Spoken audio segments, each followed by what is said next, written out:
Hello, welcome to a brand new Unsourced. My name is Elvis. I'm joined again by Tony, Doug, and Mikkel as we are talking about the fourth. Can you believe it? It's the fourth one. What are we doing to ourselves? It's been a month.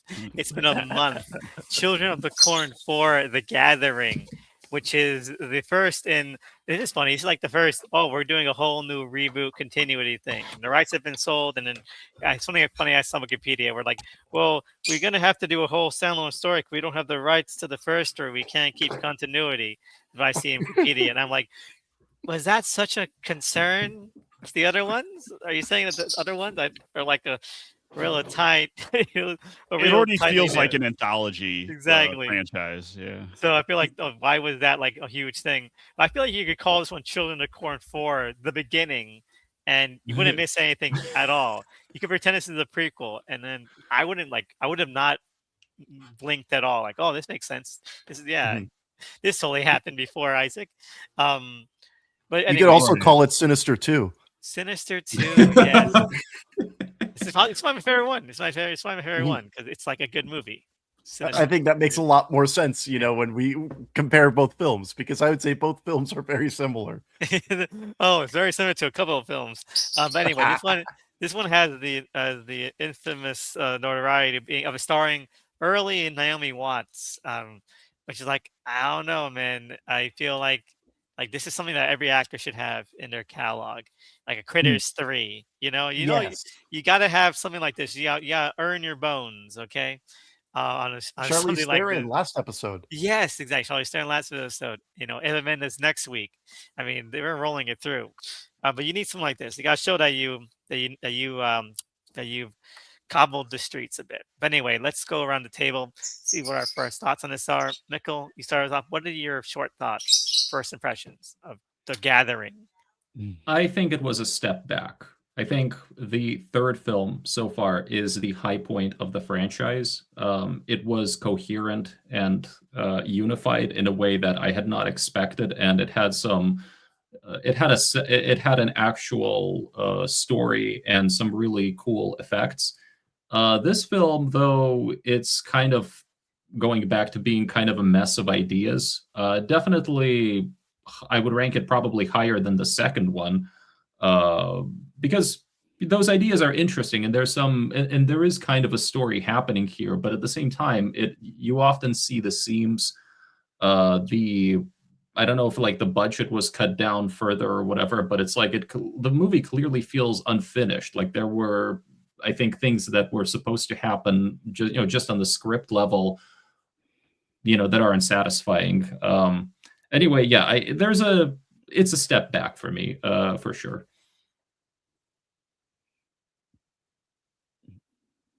All right, Tony, what about your first initial thoughts on The Gathering? Yeah, so this is a weird predicament. I agree almost entirely with what you just said, actually, in the sense that, like, this is a step back. But I will say that this is reminiscent of many other 90s horror films, ranging of several different budget levels. But this is the kind of like dreamy slash surreal, like thriller mixed with horror kind of movie. And it feels like it's that way because of budgetary reasons. Now, I'm saying this because a lot of this movie operates on mood rather than straightforward plot. And I think that there are some interesting headspaces that we do occupy for periods of time.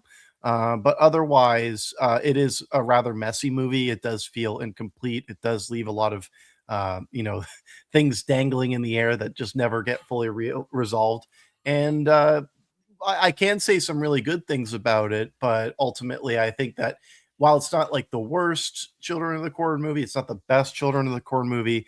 I found it was like the least interesting altogether, is the way I'll phrase it. And that'll be my final thoughts before we hand it off to Doug, who has changed his avatar to something I Yeah. highly approve of. Yes, Doug, let us know. What do you feel about The Gathering? I mean, I'm gonna echo a lot of what Tony and Mikhail said already, but yeah, this is no Urban Harvest. It's hard, it's tough act to follow, right? But even taking it as its own thing, I do agree that it's like getting at some interesting things in terms of like mood, because like a horror movie can subsist off of, you know, like bare bones plot and just vibes. And initially there's intriguing ideas, and there's like some very unique for this franchise, I feel like, imagery that it like leans into, that it could have just done more with it feels incomplete, like everyone else is saying, like especially like we'll talk about, but like what the hell is going on with Karen Black's storyline? I felt like Right. disrespected on her behalf. I'm like, well, you seem like you were Mhm. building her up to do something, and then no, Yeah, okay. that's Yes. yes. As someone who likes this, I will say it. I like it. I like this. I think I like the back half more when than the front half of this. But I do agree. You do see the seams. It does feel incomplete. It feels very vignette and like we're just kind of jumping around different characters and set pieces. And while they're ostensibly all in a very small town, they feel like they're out of different movies and Yeah. different writing styles are going on. An old menace like, I'm gonna spank your hides, children. Like, I don't care. What is this? What is this about? What's going on here now? It feels just very unfocused. But I'll say the reason why I like this, I feel like it's always like 5% away from being really good because as Tony mentioned, like it's like running on mood, and like yeah, I kind of like that because while the other ones kind of felt like we're gonna forefront like oh it's kids and they're like killing. This one kind of almost felt like what if we tried to look at Children of Corn through like a police procedural lens, like a Law and Order Mhm. or SU or NCIS episode of the Children of Corn. This feels like it'd be like an episode of that. I'm like, okay, like or if they try to make it into like a mid-season kind of X-Files episode, like we're like, Mhm. oh, Mulder and Scully go into a town, and there's all the kids have this disease, and now they act weird, like something like that. It Um, really does feel like TV. it does, and but also I like that because of that it kind of draws back inward. I like that that has like this more of a suspenseful vibe. Like there's a lot more of like a building action to things rather than like oh there's like this evil kid and he's preaching. Yeah, there's an evil kid in like an old pilgrim outfit, but it's not like oh big speeches. Like no, it's more eeriness, a little more things that are unsaid that I think add a little bit more of a creepy atmosphere to things. But that's what I liked about it. Everything else, though, yeah, characters weren't as interesting as Urban Harvest. The way things kind of ramped up wasn't as interesting. It's kind of very anticlimactic, and there's not a lot of characters that popped out except for Karen Black, who disappears like last Yeah. hour. Should have I been the like protagonist. Donald, the dad. I feel like either Karen Black or him should have been the protagonist, because that like we said, there's like several movies in here.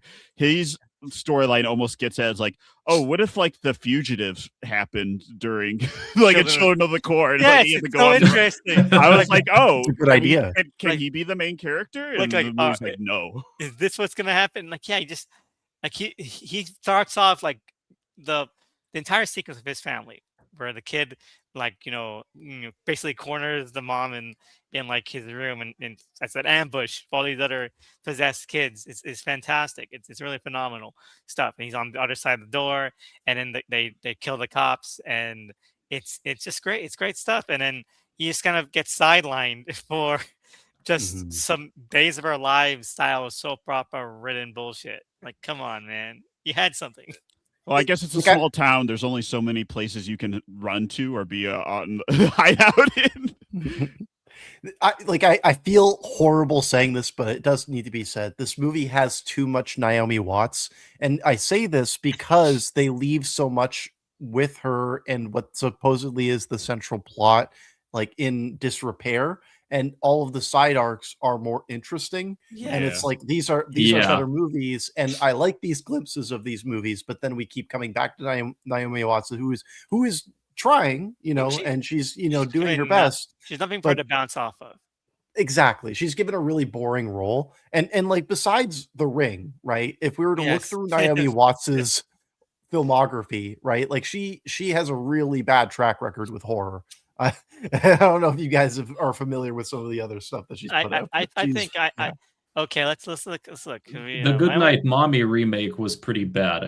I think. Oh, I never Mhm. saw that. I like the original. Why would you remake that? Seriously. But let's look at her horror film pedigree. Well, she was in Matinee. How dare you? Matinee was pretty good.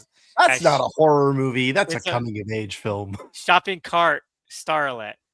Oh, she was in that fake ad. Yeah. Okay. Okay. Children of the Corn. She was in Shut In, if you guys remember that train wreck of a film. I never saw that. And then there was also Chris Stuckman's favorite film, Stay, which I feel is a bit overrated. And then there's Down, the elevator film. Oh, okay. A lot of these I don't remember. She was in Funny Games, the remake. Oh, Funny Games was great. That is a good movie. Yes, of course. Yeah. All right. I wouldn't even say that's a horror film. I feel like that's a video essay. Yeah, that's like that's like a. I mean, I wouldn't even call it like a parody, but yeah, that's Michael. That's a Michael Haneke movie, you know. Yeah, that's its own genre. Yeah. Yeah, no. She's been in a lot of stuff. She's been in a lot of stuff that I don't care about. She's great though. Speaking of behind the scenes, though, I found the director's career very interesting. Did you guys do any kind of research on what the director is up to? Oh, let's see. Let's see here. So I'll just give a broad overview quickly because it's So like Hellraiser 3, he's the production supervisor on that. Again, the movie that's been uniting all of these Children of the Corn sequels. But then he becomes the post-production supervisor on some really cool movies like Gus Van Sant's Elephant and Last Days. And then he ends up post-production supervisor on Inland Empire. Damn. And then he becomes a producer, and he's a producer on Game of Thrones and The Last of Us. And The Nevers, the show that exists. Hey! That's actually a really. I have to say that's a very good career track record. The Nevers is pretty good. I was into it because they were about to turn it into Dollhouse again, and then it got canceled. I was into it once they said actually the main character is Cable. You know, we're just ripping off Days of Future Past. That's the entire. That's the twist of the first season. That Days of Future's Past. So I was into it from then. It was just X-Men. Yeah, and then it ended. Yeah, I never managed to watch it in its entirety because of the distribution snafu that it hit. Or I mean, second season, Tubi. Yeah, it's all on Tubi right now. That's how the second season was released on Tubi. Okay. Or season or wait, was it season 2 or season 1.5 or something? Was second half of the first season, but at least 2 years later.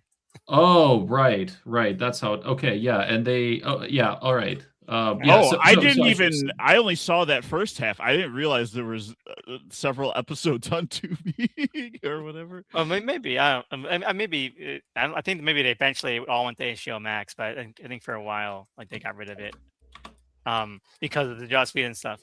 Anyway, Children of the Corn. Okay, The Gathering. Start off with, and I'm going to say, who was it that said, "Oh, what if the mom, the foster mom in Urban Harvest had The Shining?" Because Karen Black's character, Karen Black's character has The Shining. That's just it. She just has The Shining. Sorry. The agoraphobic psychic is what we've got in this film. It makes us believe that opening. I'm like, oh, she's our main character. Okay. Yeah. It promises a more interesting film too. It does. It really does because it's weird. It's surreal, and she's just giving it her all. It's very enigmatic, very very sort of magnetic kind of scene. And then it's like, oh, is it a dream? Who is this? Why should I care? Why is Naomi Watts' character's Naomi Watts' his name first? I didn't see her at all in that scene. It made me until we get back to her direct, what was the purpose of that scene? Was that just leftover footage? Well, I think the idea of because I had to go back and reread some plot summaries and stuff for this movie because this movie is very light on plot, but it's also very vague and bad at delivering exposition. So what I could gather is that because all of the evil comes from the well, right? A very Matt Farley style plot discrepancy. Adele taking it. it's a situation where the spirit is calling upon Karen Black's character to release the well, but because she's agoraphobic and doesn't leave her house so far, she can't go there, right? But then it's the homeless like drunk Mm. who disrupts it anyways. It's like a That was happenstance. That's what it's supposed to be. Yes. okay. I didn't get that. I didn't She's get that at supposed to be. all. She's supposed to be. I thought it I was didn't get only that at all already either. loose when that Yeah. guy went in there. Like Yeah. I didn't understand that it needed someone to release it. That's supposedly what it's about. That's so vague. I did not get that either. So my take on it was that she was just psychic, like, or if not psychic, then maybe she was like gifted or whatever, She has and the so Shining. was Watts's. Yeah, she has the Shining, and so does her daughter. Like, the idea is simply that because they are in the proximity of this evil, it's like their radar or whatever like picks up the frequency. So it's like she can, like, Karen Black can see the future, Naomi Watts can, like, no. Tony is totally right because in the beginning she's like, I gotta take your temperature, and then the vision's like, no, I don't want the temperature. Like, why would, like, that's so weird. But because the thermometer, old school thermometers have mercury as part of the fluid, and so it's like oh no, because it's actually it's the evil kid trying to like influence her, and like, oh no, but mercury is my weakness even in dreams. What a really weak ass ghost this is. What a lame weakness that is, too, right? Even in imaginary. No, but we later do see kind of a fulfillment of that prophecy or whatever, of that dream vision, right? Like, they literally recreated with this creepy little girl, right? Like, so Karen Black goes up and then she realizes, oh shit, this is what my dream was telling me about, and hightails it out of there. Right. And then so she just dies. Yeah. Yeah, but like my take on it was simply that, like, it's not that he's deliberately calling on any of them. It's more like he's just like, they can sense his evil. They're picking it up because they have the Shining. It'd be much easier if, like, he had a tape recorder, and just kind of to distribute it like on the black market, He had like a pirate radio station, He had to tune into his frequency. I'm assuming this is Sinister 2 you guys are talking about. Just talk about both of them. It's both of them. This is Sinister 2 meets The Ring, This is it. Like, the trip, that would be a hell of a triple feature.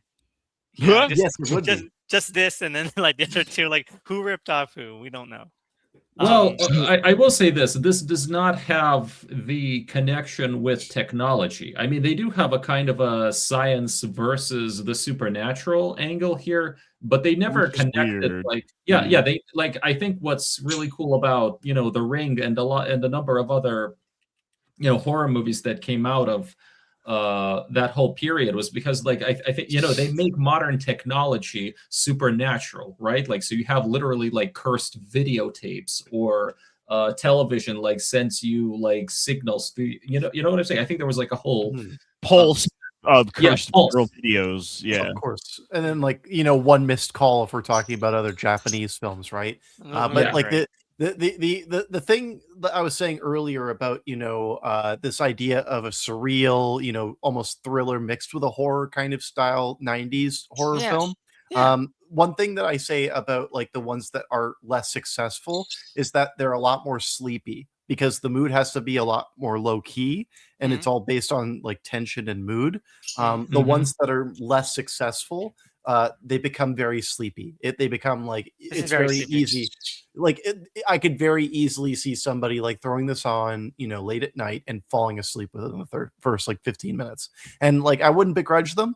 But that being said, like, I was awake watching this, and I was still compelled to continue. Like, it wasn't like I was, deterred from it, but there is certainly this tone to this film that doesn't feel as urgent or as, like, it doesn't feel dire. It feels like it's just kind of slowly creeping along. And I feel like that could have been utilized in a more purposeful manner. Yeah, more like a more insidious kind of way.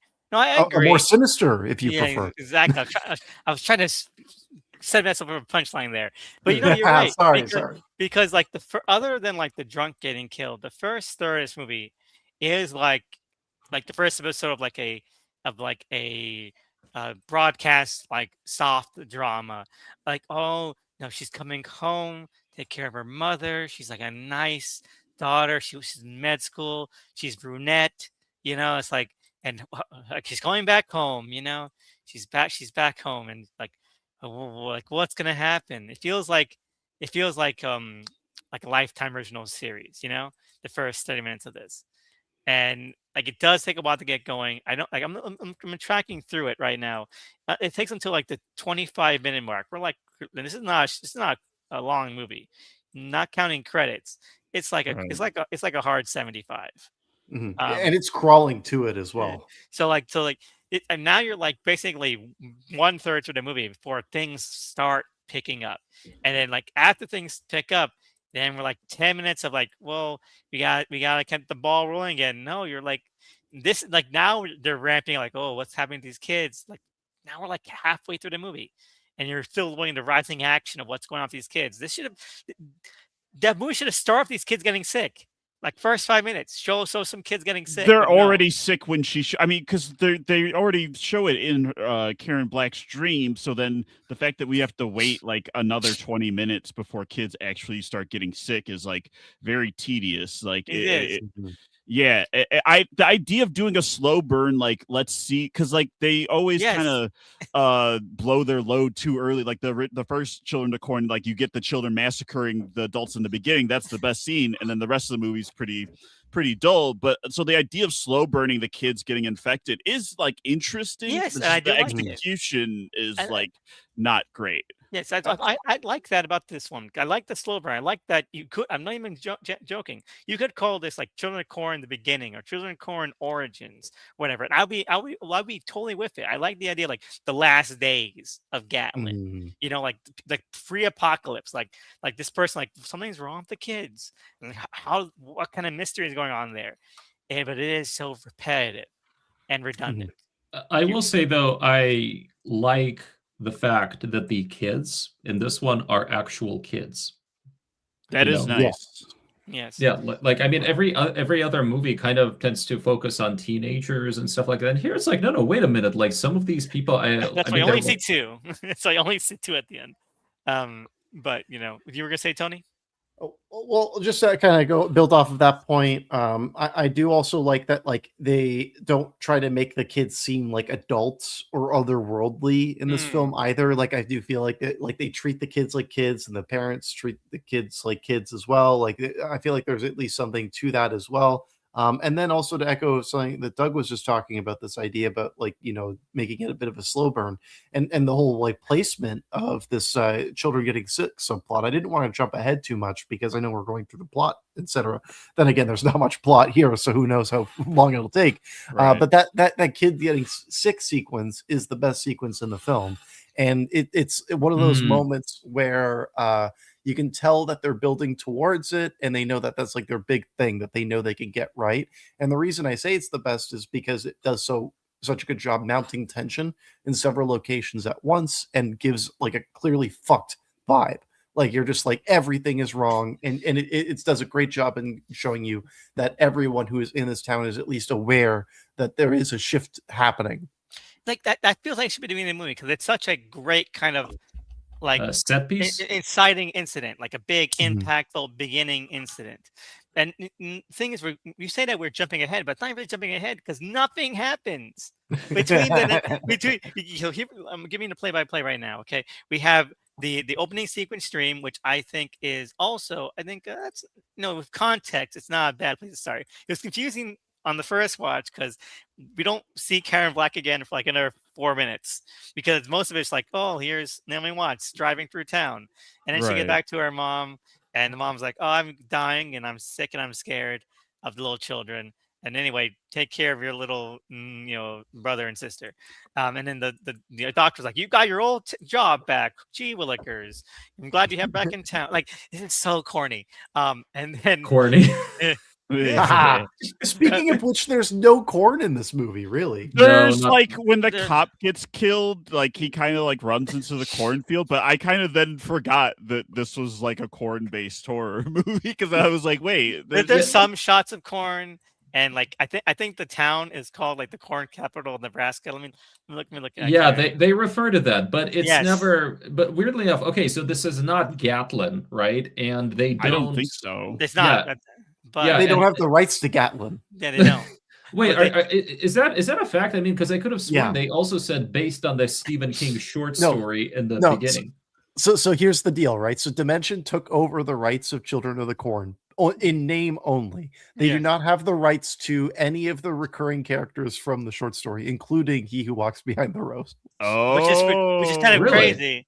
Which is kind of crazy because this is like we were talking last time. Like this is something the origin story, but like it is. And apparently there's a lead scene where they say it outright that Joshua or Josiah, what the fuck is this kid's name? I think it's Josiah. Yeah, so Joseph. that he is he who walks behind the rose. Yes, you got it. Okay. Right? And Yeah, so so supposedly he is there- Micah's father. Oh, Yeah. maybe. Yeah. So presumably, yeah, there was supposed to be like a deleted scene where I think like maybe it's the old women or something Yes, who tell yes. his story. They're supposed to mention that he was also called He Who Walks Behind the Rose. But you get that impression anyway.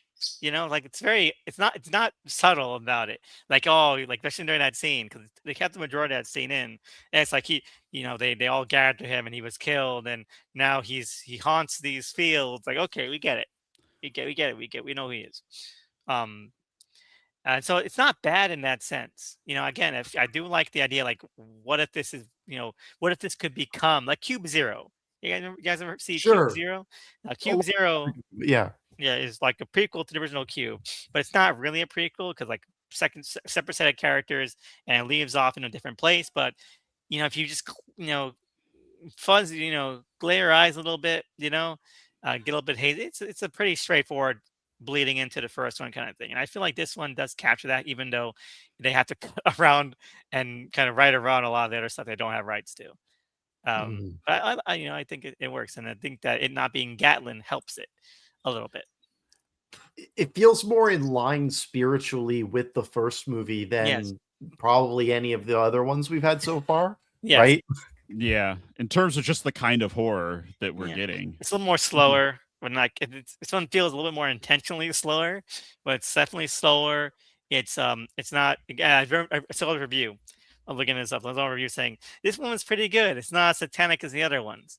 Like, okay, which I think is also a pretty accurate rap thing to say, because I think that the third and second one did kind of steer into the curve a bit with like the type of force that He Walks Behind the Rose is.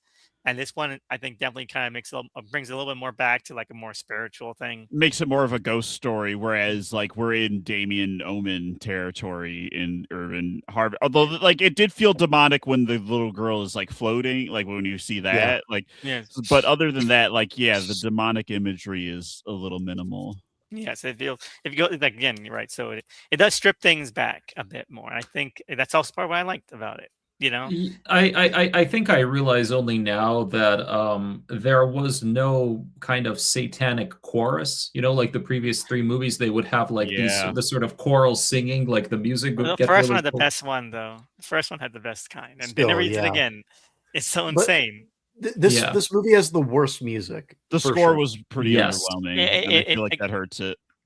All of it. I'm gonna say it, even the little kid acting, except for I guess whoever plays Marcus, I think his name is. The Naomi Watts' little siblings really suck ass. Yeah. Well, not little siblings. One of them is revealed to be her daughter. Oh my god, no! Oh my god, it's so shocking. I'm sorry, I didn't mean to not spoil that. Could not have guessed that. To be fair, like I'm surprised that they're both not her kids, because are you telling me those like 80-year-old her 80-year-old mother had like a kid? Yeah, how old is Karen Black? My impression was that maybe she was when the movie began, I thought, oh, wait a minute, are all the kids like, is she running like a home for foster kids or something? That's is what that it felt idea? like. Yeah, she has nothing else going on. She's terrified of the outside world. She's like, "Come on, kids, get in here," But the thing about that character, like James, I think his name is the boy. The problem is that the movie introduces him and then they just drop him You know, Yeah. he has nothing to do, and so Like, like what was this the this implication question of of the his ending? lineage. Sorry. I'm sorry. Go ahead. Sorry. Oh, Well, they end with the locusts? Like, I don't Yes, know what that meant. it's supposed to, like, the idea being that like maybe he's like supposed to be possessed now, he's now evil or something. But the problem is that like he himself, he has nothing to do in the film, He really. has no They purpose. could have they could yeah. have cut him entirely, and like I don't think it would have any impact really like whatsoever. It really No. would, because the story isn't like, oh, it's about like, oh, she has a daughter that she never claimed, and also she has a sibling, and like it's like I Because think Josiah just wants the daughter. Like, the brother is irrelevant. exactly the Mm. brother is relevant to even like the script they were writing. I feel like they just wrote him in because like, well, there's too many there's too many chicks in this family. We need one dude, you know. You know, It's that really- was literally the story behind the first Silent Hill adaptation. Like, you know, they had to bring in Sean Bean into that that movie stuff, because the producer's like, there are no men. Where are the men? That's funny. Yeah. Because his part is the most removed. Like, it feels like they're just like, yeah, we had Sean Bean for a day, so you just brought him in. let's show him stuck in trappic. That's a really Christoph Gans. I've read a French interview, or at least part. Like, there was a French interview where Christoph Gans admitted, yeah, you know, like we should have taken the Sean Bean sequences, cut them, and put them on the DVD. Okay, so as I mentioned, nothing happens. So the drunk gets killed, and he's like hypnotized into thinking he's drinking water because he like pulls up like a bucket full of nothing, and And I they're think bugs. I think he's meant to be like he's meant to be mesmerized. Anyway, and then is Josiah a zombie? They're zombie coated, like in terms of like the makeup and like how this spreads. It does feel like, and the fact that it comes from like contaminated water, right? Like, so like it does almost feel like a zombie contagion. He's meant I to be do like want a to say. ghost, Oh, go ahead. but like but his like corpse moves, but then disappears. Like Yeah, like my understanding was that he, I mean, you know, like, yeah, like even the way he crawls out of there, it's like he kind of like first you see him crawling, then he vanishes. So I thought he was like a wraith, you know, like a vengeful spirit kind of he was the character. Daco, really. Yeah, and also I didn't get the idea that he did anything through water. My understanding was that when he first like he just like kind of casts like a spell or something, and then suddenly all the kids everywhere start getting sick. Oh, Mm. okay. It's just his magic. I wasn't sure if it was like there was like some kind of contamination that caused it. This is the kind of movie where like you can tell it's so low budget that it's saving the budget for specific scenes. And I feel like the kills themselves, like when you see somebody get dismembered or an axe gets Yeah. thrown in their face or something, that's where the budget really shines, I feel. But Yeah. then when it comes to like all of this stuff, when it's like makeup reliant, when there's like, you know, this idea of like zombies or wraiths, what have you, all of this stuff feels like it's really lacking almost. And, Yeah. and I feel like that's a pervasive issue with this film in terms of like where it decides to dole these things out, because it's like I appreciate some of the kills we'll get later on, but it feels like everything else kind of suffers because of that. Yeah.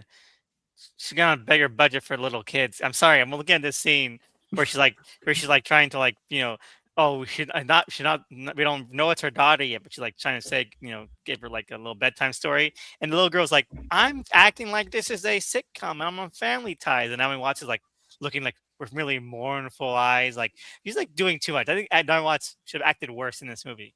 Because it makes everything else like look terrible in comparison. I'm sorry, but she should have dialed it down a little bit.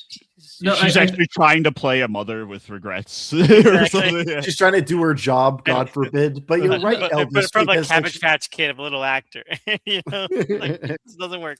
You know, I think what you're getting at is that there's kind of a disconnect between, say, the kind of movie, like the tone of the film and the tone of and the performance, right? Because I think Right. often a performance has to be in line with the tone, right? It's sort of the tone kind of determines, kind of like how you act. Do you do it like seriously dramatically, or are you a bit more wacky and a little bit, you're kind of trying to amp it up for camp value? So I think, for example, Karen Black is like her performance is completely in line with what this movie is. And Naomi Watts arguably is playing it a little too seriously. Like Mhm. the, whenever 100%. And whenever- also another thing I just want to throw in here is that like she is actually very close to Mulholland Drive mode here. She is like kind of doing that kind of like earnest, bright-eyed, curious, walking into things and then horrifyingly discovering the truth, right? And there are there's one specific scene I'll say that feels Lynchian because of the lighting and her acting.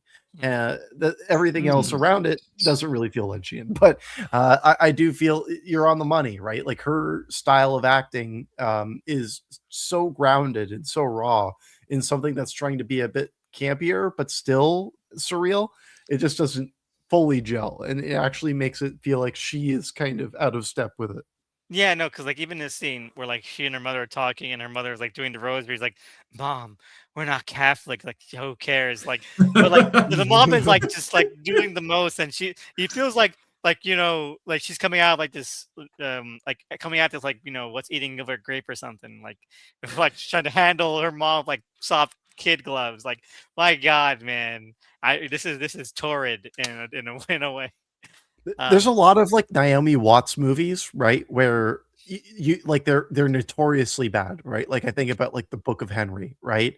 And part of the reason why I'm sorry. I would say that movie is kind of awesome. It is it's a great movie. I love that movie. In terms Yeah. of how I shouldn't say insane it that. is. Yes, but I would say like part of the reason why, like for how much we love that movie, right? I would say that it's still a bad movie, right? It is not a good movie, and the reason is because it's played very straight. And I feel like the common thing you can say amongst any of the films that Naomi Watts has done is that she doesn't really ever loosen up. Really, like she's very professional, straight laced actress. She doesn't like goof around too much, I find. Lynch is a different story. I feel like that's like an uninhibited kind of thing, you know? What do you guys think Yeah, about like that? Twin Peaks is maybe her like, or I'm also thinking I Heart Huckabees. Like Yes, she taps into I was some thinking that goofiness. too. I was thinking that Like, too. but otherwise, yeah, she is very bunned up. Was the Lynchy scene you're talking about like when she comes upstairs and Josiah's like by her daughter and is like, oh, she's sleep, whatever he says or something, and then he disappears, and then she sees some like weird thing walk by. I was going to talk about it later. I'll just bring it up. The Yes, two do old it. ladies. Yes. Okay, Oh, good. okay. That's amazing because like they're played by the same actors and they didn't get too Wait, old. what? Yes, they're played by Yeah. the same I, actors. It's there really was cool. something off about that. Yes, It's a really cool sequence. I was like, "What's going on? What the fuck is going on with editing?" And when later, I was up after I finished watching, like, okay, now that I know they're playing with the same actors, this entire scene makes a lot more sense. It is. That never occurred to me. That completely flew over my head. I I'm was, like, I was like, what is this editing? What is the audio mixing on this? This is insane. But like, no, it feels really off kilter, but it's actually kind of on purpose, which is actually Yes. kind of cool. It's great. It's like it's like one funnest sequences just because like both they're trying to hide that it's the same actress, but also trying to find a way to make this 10-minute long exposition scene like interesting. So like, yeah, I'm into it. So wait, they're the Knock sisters or The Knox, siblings? the Knox But, sisters. but there's two actresses credited too. Are So there? I'm like, Are there? I'm like, were there two actresses when they are introduced in the beginning when they drive and drop off whatever in the mailbox, and then And they in couldn't that get the scene- other one back, so they had to just like cut around it the day of when they got to Because that point. yeah, no, because Wikipedia lists two as well, but only one is listed in the summary. Interesting. Interesting. Maybe one doesn't exist. Maybe they credited her twice. Maybe it was some kind of like union skirting law that they, like thing that they did. They just credited the same woman twice under different names. But when Well, it comes they to both have different. No, wait, one of them only has one other credit, so maybe this one, maybe one of them's fake. But was the other one part of that credit too? Yeah, I'm not sure. All right, this is insane. I do really love how that scene is lit as well. If we're just dwelling on that exposition moment, like the way that like it's kind of by candlelight and things are almost a bit too dark. It really works. That's one of those moments where I'm like, I could see what this could have been. You know? Yeah, no, I completely agree. I do And wonder if we were supposed to get like any flashback sequences intercut with that, like them kind of doing the whole, black and white sepia tuned, look at Josiah in the 1920s or wherever, whenever that was. Josiah being like, "Here, Isaac, here's your hat." Has this been a part of the franchise? Is this a part of the franchise now? The filtered flashback as introduced in the last film. Should we expect this going forward now? We should probably wait until it happens one more time before saying that. I mean, I But did almost expect them to show, like, when they're talking about Josiah getting killed and stuff. I'm like, well, usually, like, yeah, we get glimpses of, like, Freddy Krueger, a mob killing Freddy Krueger, whatever origin thing or origin trauma creates the monster. Like, usually show us like some glimpse of it, but we stay with the old ladies, which I kind of liked, though.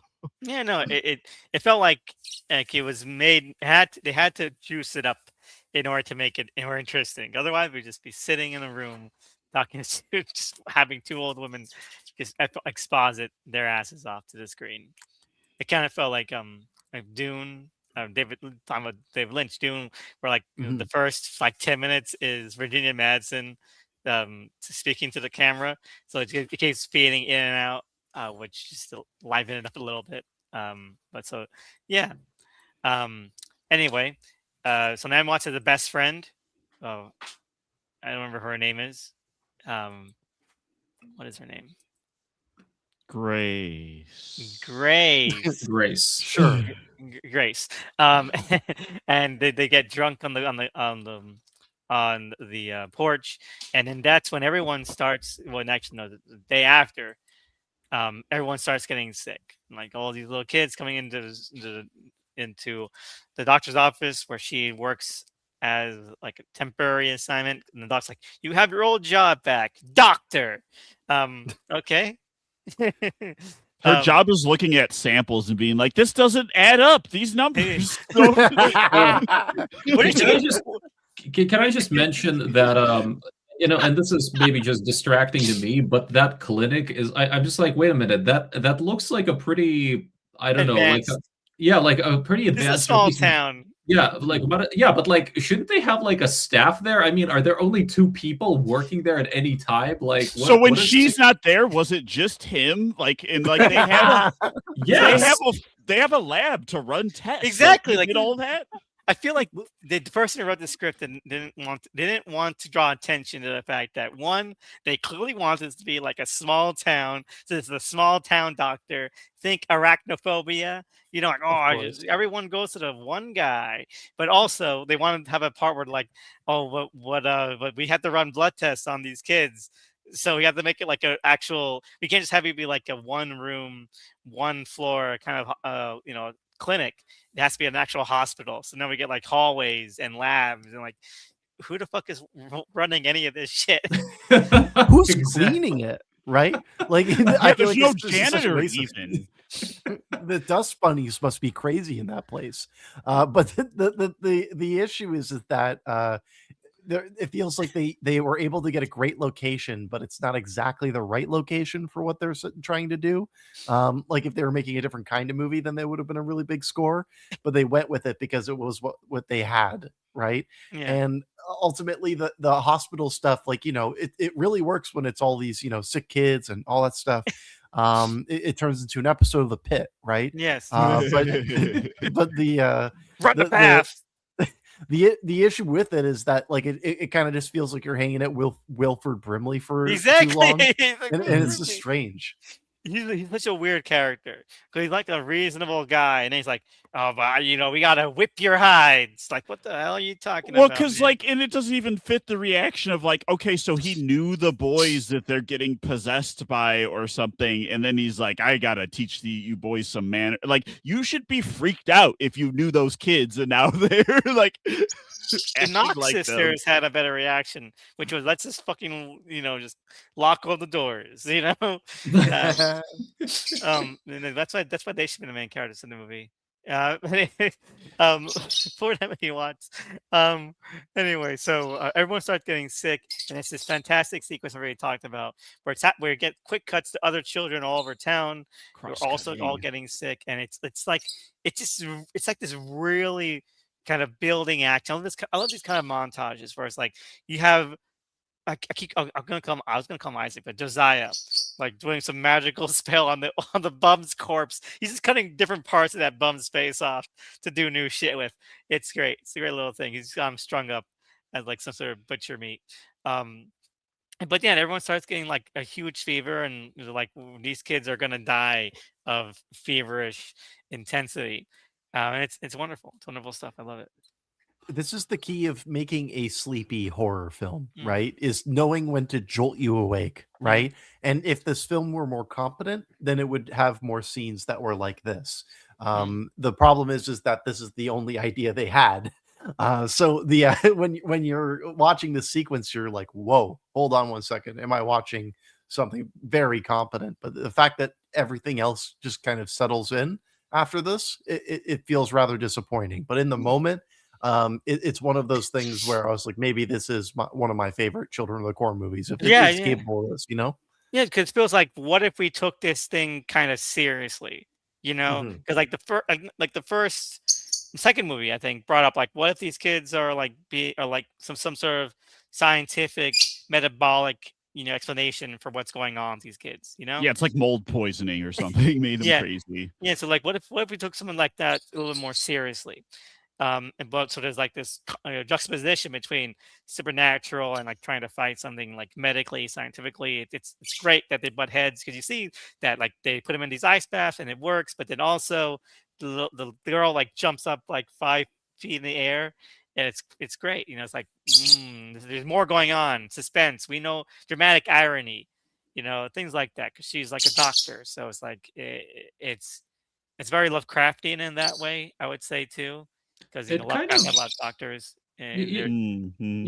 it kind of reminded me a little bit of The Exorcist, because there was also like Yeah. a pretty big there was also like an attempt there to cure the supernatural with modern medicine and science and stuff like that, right? Like, so you would maybe think one of the conflicts here would be, or like one of the arcs would be, you have a character who is all about rationality and science being faced with this, it's inexplicable supernatural phenomenon, right? And maybe some kind of character transformation happens there, uh but They kind no, of use sadly. science to beat it. Mercury, like you're like, oh, let's just put mercury in everything. We got it. I mean, yeah, but like you would think there would be some kind of it would be more of a big deal. I mean, I don't think like there is ever even an acknowledgement on Naomi Watts's from her perspective of like, oh my god, like there are ghosts and like vengeful Right, because spirits and what. she's like a medical professional, or her friend name check doesn't say The Exorcist, but she's like, oh, I want to get out of Pea here before soup. yeah, 360 spinning heads and pea soup. So I want to get out of here before that happens. Yeah, but again, it's like one of those. I think the one reason why the children getting sick sequence really works is because it seems to be bringing that whole idea, right? Because it's a supernatural ailment, right? And they have no way of and right, like, and it's basically it seems to be going against like all logic, right? Like, I love how they show the temperature just rising 103, 104, 105, right? It's kind of that's where the movie shines, because I think it's bringing that conflict to the forefront. Mhm. But then they don't really do anything more to develop that. Not really. I mean, I do like the visual of later in the lab where the blood tests start overflowing, like, but that's not really like they're not like falling through on that idea of like, oh yeah, you can't solve this with blood tests. It's just like, yeah, wouldn't it be cool if stuff start filling with blood like Evil Dead? Yeah. Yeah, but you're right. I really like the the tension between it being like an outside context problem, because we know it's He Walks Down the Road. It's four movies in. We know that's Children of Corn bullshit. We know the kids are gonna try to kill people, but like it's nice to see it like through their eyes and perspective. at the very beginning, kind of like I was interested in Urban Harvest to see through the eyes of the foster mother. Like there's different perspectives on this kind of thing, but even that we are very familiar with by this point. And I just got to the part that Doug mentioned, where like just as like, she was calling for you, but she's now she trusts me instead, and she's like, okay. And then like he disappears in like a fucking satyr walks. Yeah, that was a cool visual. Like, there's cool stuff in this movie. It just like doesn't connect to any. It just feels so. Why is it a satyr? I don't know. It looks freaky. He's a really good one too. Like, boom, boom. I think because it's so brief, if we saw it longer, it would probably look really bad. But the fact that it just like for a couple of seconds just walks by the door frame, you're like, what the fuck is that? Very Narnia for no reason. And it's interesting also that Watts' character also starts having the dreams, right? She also starts having the same dreams and visions that her mom does, or kind of similar. And I think they had that a cool double fake out, right? She wakes up and then dream. Yeah, and then like I really rolled my eyes. I don't know. That was fun at least. But I wanted them to keep going, and she like doesn't wake up. I thought people agreed that Smile 2 made fake out dreams from the dreams cool. Came back around instead of annoying and stupid. Fucking hate Smile 2. If we did what? If we said most of the movie, I like some of it, but it does feel like a cheat at a certain point to be like, okay. No, like most of what you saw didn't matter. Like, who cares at that point? It's not fun. It's not fun. I don't know. That film still has, I think, a unifying sense of vision and a really like a really great central performance. I think the performance is good. It just felt like they're spinning their it's like we know where this is going. She's a pop star, so like she should kill herself halfway through the movie, and then it should become a smile apocalypse. Like because that's what 3 is going to be. So like just go to the good idea now. That's what's trying to bait people into thinking 3 is going to be. It probably won't be. It'll just reset somehow. People like, I hate that so much. Be like, Final 2 sucked because it's so boring. Like, but what about the ending? Don't you understand? Is it going somewhere? Like, what if it doesn't go somewhere? Because it's a fucking Blumhouse movie. There's never the predicated on a sequel argument will never work. Is the way I'll always say it. Right. Yeah. I think that Smile 2 is a good, decent amount of fun. I enjoyed it. And I feel as though this whole question of dream within a dream. That was already ingrained within this series that was possible, so I wasn't so upset by it. But I felt like it was mainly that pop star angle that kind of gave it that different edge. And if it weren't for a movie like Trap, maybe God, Trap was so good. That movie blows Smile 2 out of the water. If there weren't films like that, my main complaint with the dream thing was that it kind of negates some of the character, the stuff with her best friend. I'm like, oh, so none of that happened then, because I was like, some of that should be real to kind of fuck with her. Like, isn't it more interesting if some of it did happen? But there's like a specific nihilism and sinisterness to it being fake that I kind of like. It's like a cruel joke played on the protagonist. It's like, your friend doesn't like you. She never you never reconciled with her. Yeah, it was too far gone, you fucking idiot. Like that's the way I kind of read it. That's why I like it. But at the same time, I understand the criticisms you guys are leveling. Anyway. Children of Corn. All right, so we get to one of my favorite side pieces as well. Where let's see here. The twins. is that your favorite part? Oh no, the part with Marcus. Marcus, and he's playing video games, and he turns it off and puts on the Bible station, and his mom's like, "We gotta move. We're in tomorrow." Like, I can't because I have to go to the cornfield. Blah blah blah blah. And ambush, bunch of like fucking weird.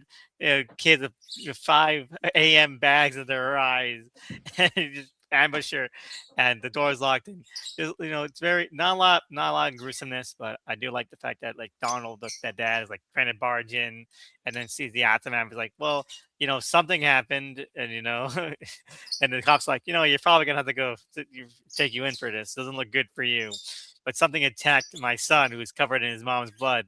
I don't know. If that happened to me, I'd be like, my kid did it. I'm sorry, my kid did it. Like, look at him. Like, he's clearly fucked up. Like he Get- doesn't have a scratch on him, covered in blood. Bullshit. He did it. Listen, I'm not sure. I've got the receipt laying around here somewhere, but can I like return this kid and get a new one? Like I think I'm still under warranty. If you want to check your I'm system. moving anyway. It's a good time for a fresh start. Arrest him. Yeah. So Get him there's out. only like 2 cops in this town, right? Including the sheriff. Well, if they only got one doctor, it makes sense, It's a small town with a giant hospital. They thought the corn would bring in the boom, but the Clinton economics really destroyed the small town economy. No, I could have sworn though there were more cops there. Like they There's only two. There's Really? There's like 2 cops in each shot.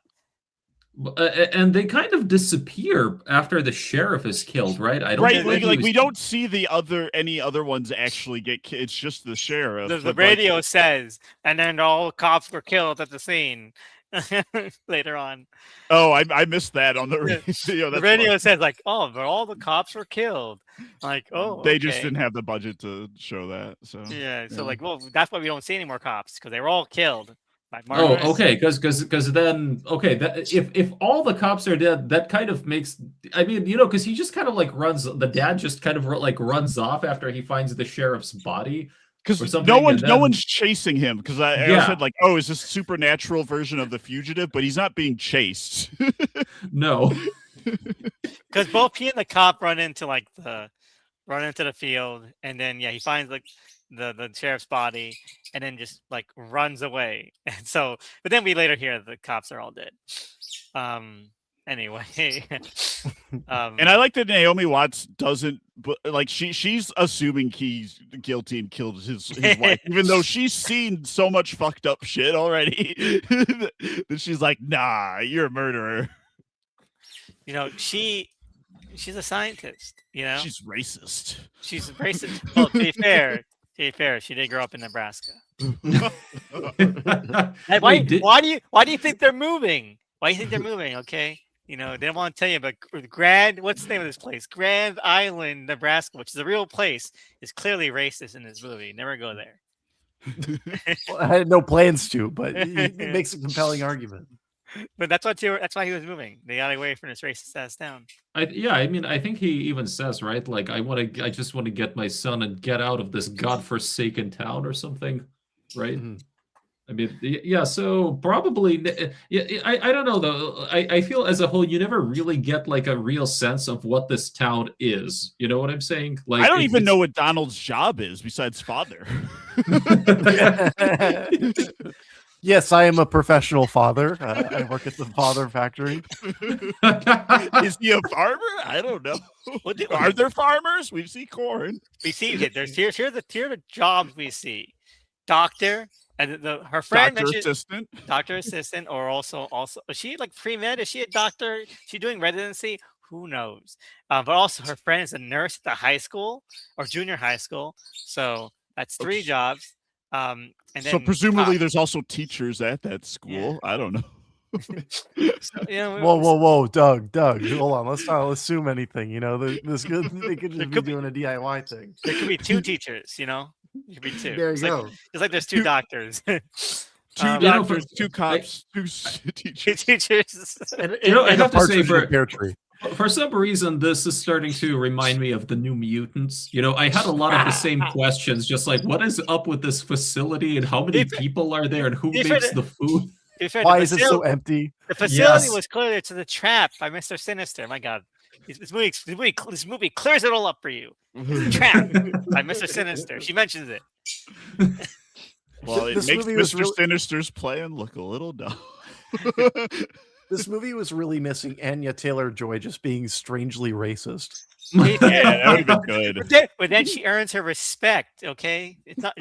She earns her respect. Okay, not like Superman, where Superman's like, I don't need your respect. Just accept that I'm white, Lex. Like, okay. Now that I think about it, I think I have to say, I think Anya Taylor-Joy in this movie would have been more. I don't know. I just feel like she would have been better cast for this movie for some reason. Well, yeah, it's you called know, The Witch. Like, I feel like The Witch is kind of doing some of what this movie is, right? The idea that Or there's what it some kind wants of to like, be. Yeah. Children of the Corn. yeah, this movie is trying to be something like The Witch, right? Where there's this kind of like ethereal force that's overcast over a period of land, right?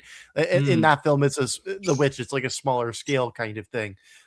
So it's easier to track in some ways and makes it better for, a first time film. In this circumstance, it's, even more stripped back than that, and with somebody who has less control over the form.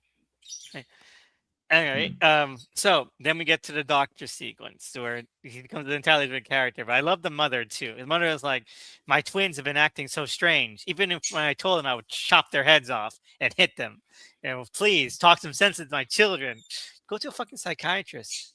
You fucking No, freak. there's one doctor. They don't have a psychiatrist. There's one maybe- doctor. Hey, Yeah. maybe he is a part-time psychiatrist. We Yeah. don't know. He's like, everything. yeah. He's like in Eureka or Henry. Yeah. He could be Henry- a surgeon, and a biologist and a virologist and a psychiatrist. Like multiple paychecks. That was Henry's job. He was everything. He was the coroner. He was the mechanic. He was the doctor. He was He was great. It was a great gag. It was always like the skull Henry. Eureka was great. Yeah, they could have learned something from Eureka. That's what Eureka learned from him. This fat guy, this fat old doctor guy. But anyway, he's like, I'm gonna beat your asses. Get me a switch. And I don't know, like this is a weird thing to put in this movie. Like I was going to check off like adults who deserve it off our bingo checklist. Right, But- because he hasn't done anything other than try to be a doctor, so he needs to like be a dick, I guess. So like by horror morality, we can be like, yeah, get him. Yeah, because he's treating his kids he doesn't know are possessed by evil spirits really weirdly. Yeah, I don't know. I don't trust him. It's a turn just for the body count. I'm with Doug there. It's just like we need people to kill. The doctor has been on screen enough, but we don't really care about him. So yeah, get him off the screen. Kind of deal.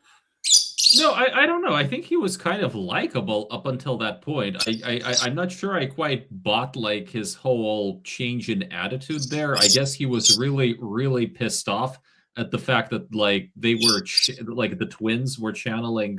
I guess the idea is that all of the kids were possessed by spirits, right? Like from Kids the who had 19... been killed before, because Yes. there were twins that had been killed by their dad that were possessing those twins, and he knew them, and so that's why he threatened to beat them. Like, Yes. Right. Exactly. I will say the twins are kind of creepy. I mean, like the whole sequence with But it's also The Shining. Yes. Twins are inherently creepy. But Let's also, just say, it's definitely The Shining though, because like they were killed by their father. Like Oh. Yeah, it's The Shining. They're just doing The Shining. come play with us, Doctor. Exactly. This all actually takes place within the Dark Tower universe. Yeah, it does. This is the closest one. I can imagine Roland just kind of brawling through town. It's interesting that they use those twins on the poster, right? I mean, that's like they're the main villains or something. Yeah, but I think they're kind of limited to this set piece, right? This sort of extended sequence where they like kind of fuck around, like that they with the doctor, just like I don't know, like teleporting and stuff until finally they. Oh, that's good. Yeah. Like I think that's really their only one sequence, which is, but you would think like they would be in the movie more, just like given their appearance in the poster and the fact that they're kind of creepy. They're effective in their creepiness. Yeah, I think they probably just had real limits on how much they could use each kid for a certain amount, so they're just like kind of swapping kids around. They can only use them so much, probably. Grand Island Community Clinic. That's what this place is officially called. Okay, and like that's not a name you give something that's got this kind of shit in it. Community clinic. Jesus There's Christ. so many rooms. It's like urgent care is like almost as big, like it's the same size as this clinic. Do you think that this is what Kane Parcel or whatever his name is, the Backrooms guy? Do you think he watched this movie and was just like, yes, this is what the Backrooms are? All these empty rooms. But anyway, so the doctor dies. He gets cut in half, which is phenomenal. Yeah, it's fun. And Yeah, the kills in this movie are impressive, but again, it just feels weird. They cut around them so strangely. You know, it's like I don't think you even see like the real impact of stuff most of the time. some of it's off screen, some of it's only implied. It doesn't hurt. It doesn't, I don't mind it all that much because I do like the other tone that's bringing. I think that helps this other more suspenseful thriller tone that doesn't quite work. But I don't, I think that showing more of the overt gore would have hindered it.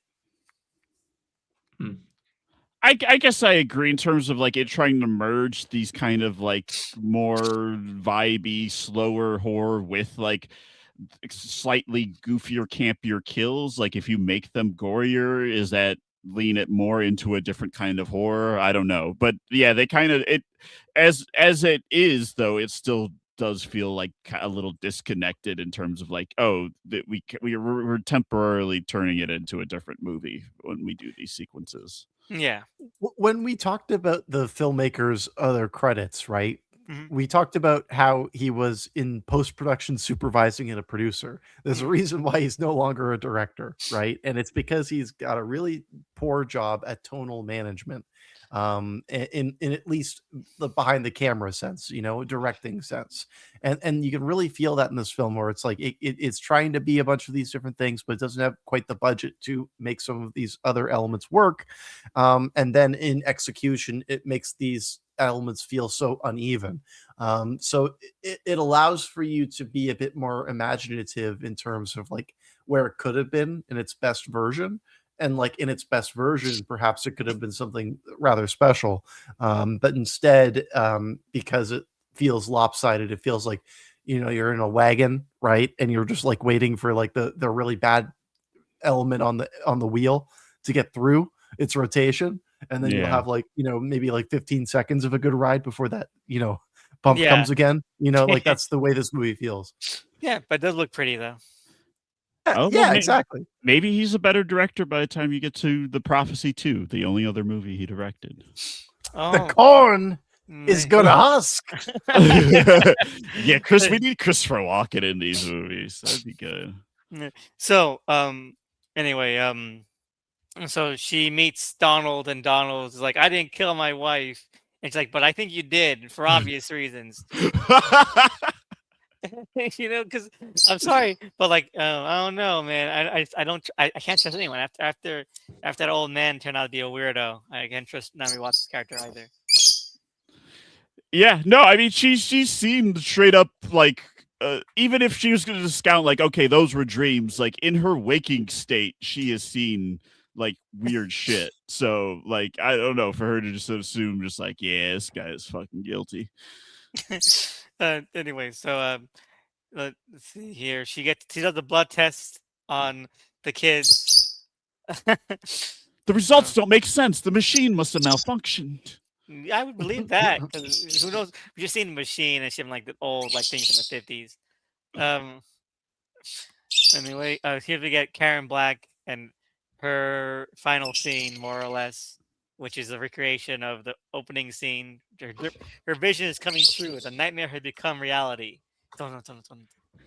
If this movie were better, this would have felt like the mother being killed in Urban Harvest, right? Yes. Like that felt like it was a really effective way of doing exactly this beat, and instead it feels like we're cheated because Karen Black, like we brought up several times, but like she is acting way more than what this movie deserves. Like she's probably doing like the most acting out of anybody, and the way that she's dispatched with here, it really feels like almost like they didn't care that Karen Black was in this movie. She's disrespectful. The great Karen, right?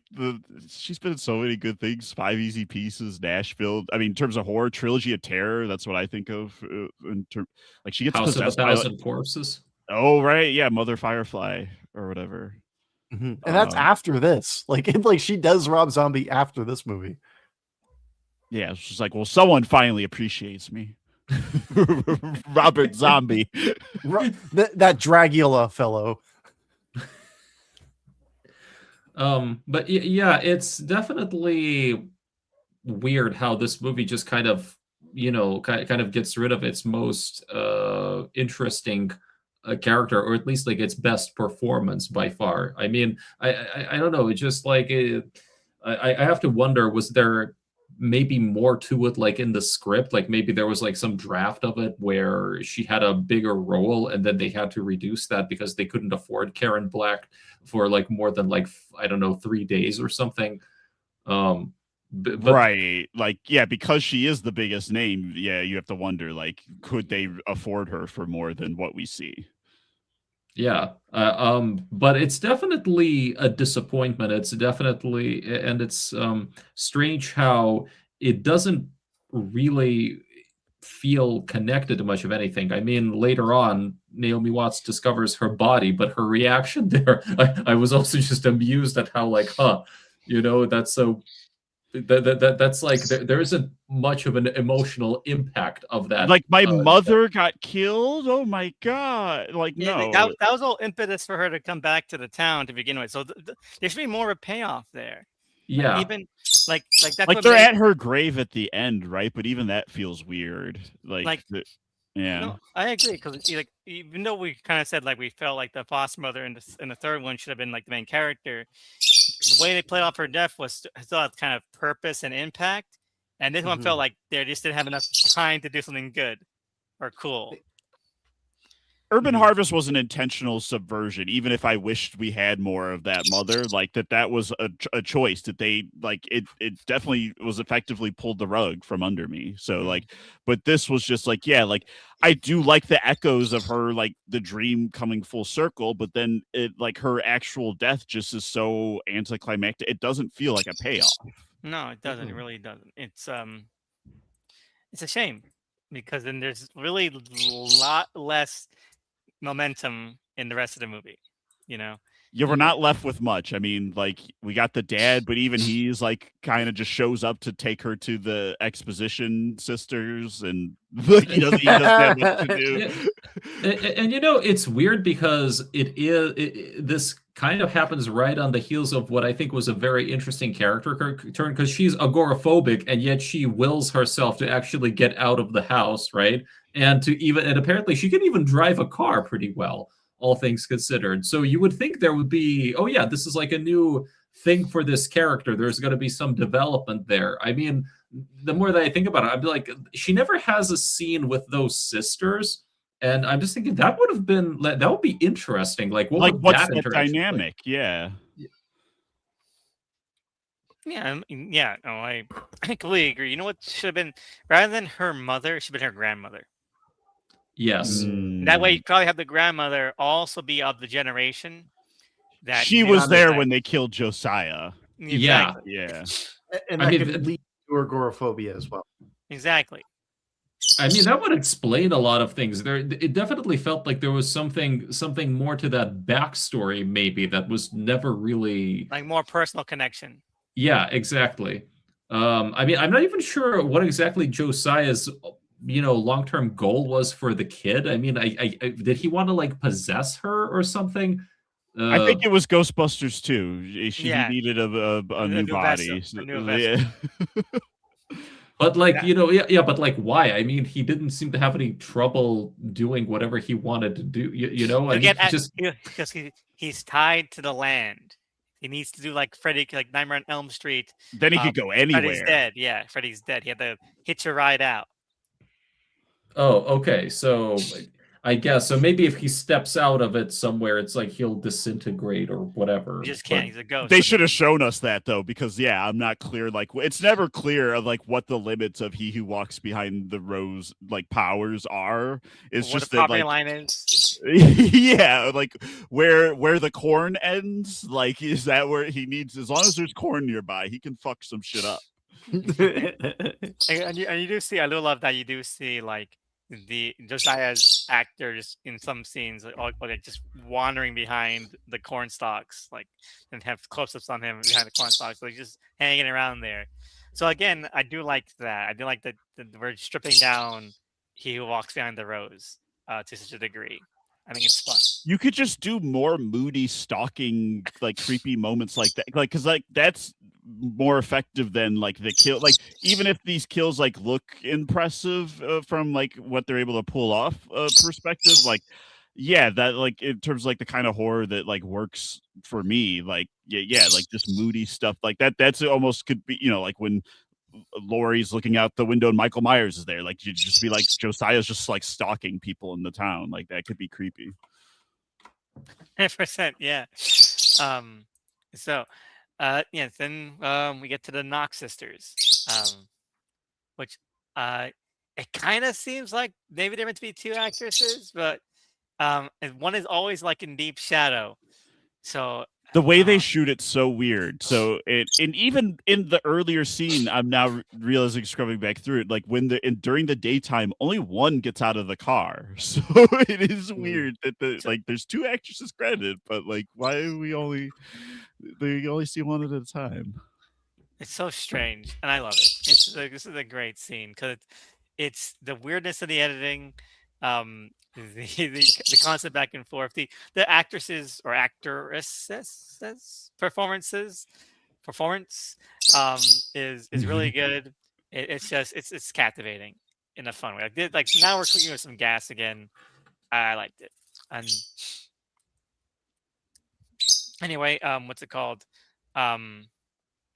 The then the best friend dies for some reason. Oh because we no! need a body count. We need a body I count. do like Josiah coming out of the goop on the ground, almost kind of like how Shadow Mario materializes in Mario Yes. Sunshine. 100%. And also like I like how the pictures on the old woman's desks start to cry blood. Yeah, That's- stuff filling with blood is fun. You know, like the test tubes just start overflowing. Like, yeah, like I said, it's like fun knockoff Evil Dead stuff. I thought it was just funny how, you know, like she gets literally a scythe in her back. Like, I mean, first, like she's kind of impaled. I mean, she's like nailed to the door, and then like I think the scythe comes right out the back of her mouth or something. Right? Yeah. Yeah. That was kind of cool, but again, some weird editing there because like you don't really see the, you know, like it maybe they cut around stuff, or maybe it was more like they edited the actual impact out because it just, you know, it kind of like cuts like very abruptly there. But anyway, I know these are like these were straight to video, but like the scythe coming towards the screen, I'm like, was this supposed to be 3D? It almost felt like a 3D shot. Yeah, I'll believe you that one. Like this, why would he throw it? Because it looks cool. He was coming out of the fucking blood goop, and he just throws it for some reason. Jesus. He was tired. He didn't Like, come all the way over. I got my arm out. That's it. You know. Takes a lot of effort for him to warp around. That's why he needs the girl's body. He's tired. Anyway, they're all dead at this point. Only Donald and Naomi Watts' character. What's her name? Great. What was the name of her friend then? Friend girl. Body count. Marie. okay, Naomi Watts is Grace and Marianne. Marianne. Yeah. She shouldn't have a name like Marianne. That's good. She's too cool, man.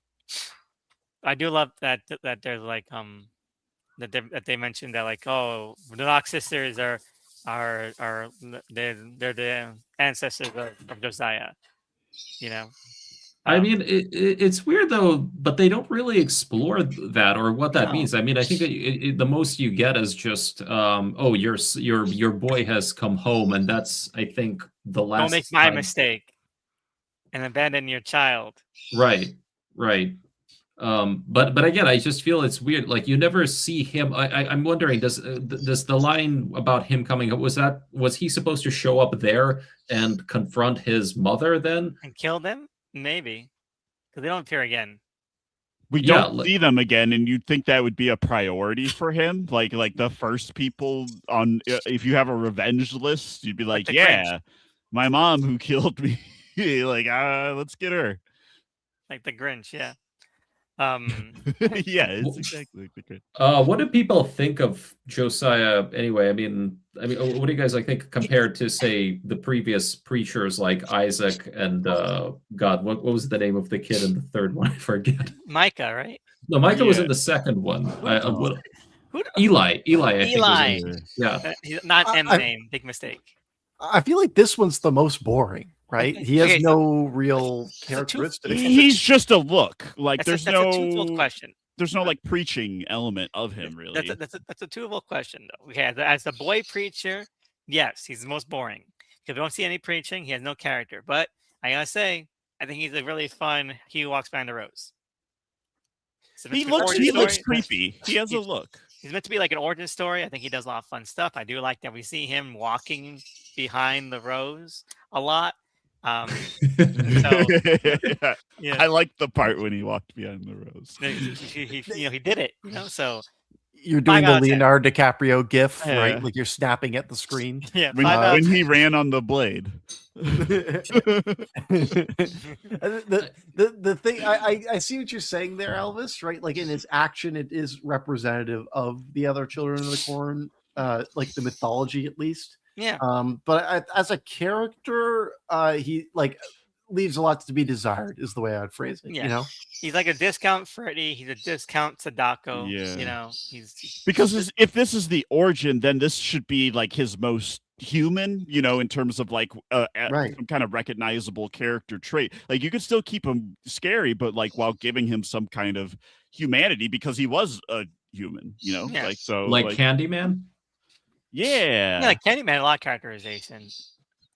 Too much. this some kid might is say. not fucking what's his name? Like Tony Todd. Tony Todd. He should have been played by Tony Todd. Yeah, just Tony Todd on his knees, just being like, "I'm a child." This came out in 1996. So let's see here. 1 second. All right. I feel like Candyman had already come out So- by this point. so- Yeah, Candyman was but- 92. But it came out in 1996. Okay, so Kelly Joel Osment would have been available. That's all I'm saying. Better that would movie. That would have been interesting. Yeah.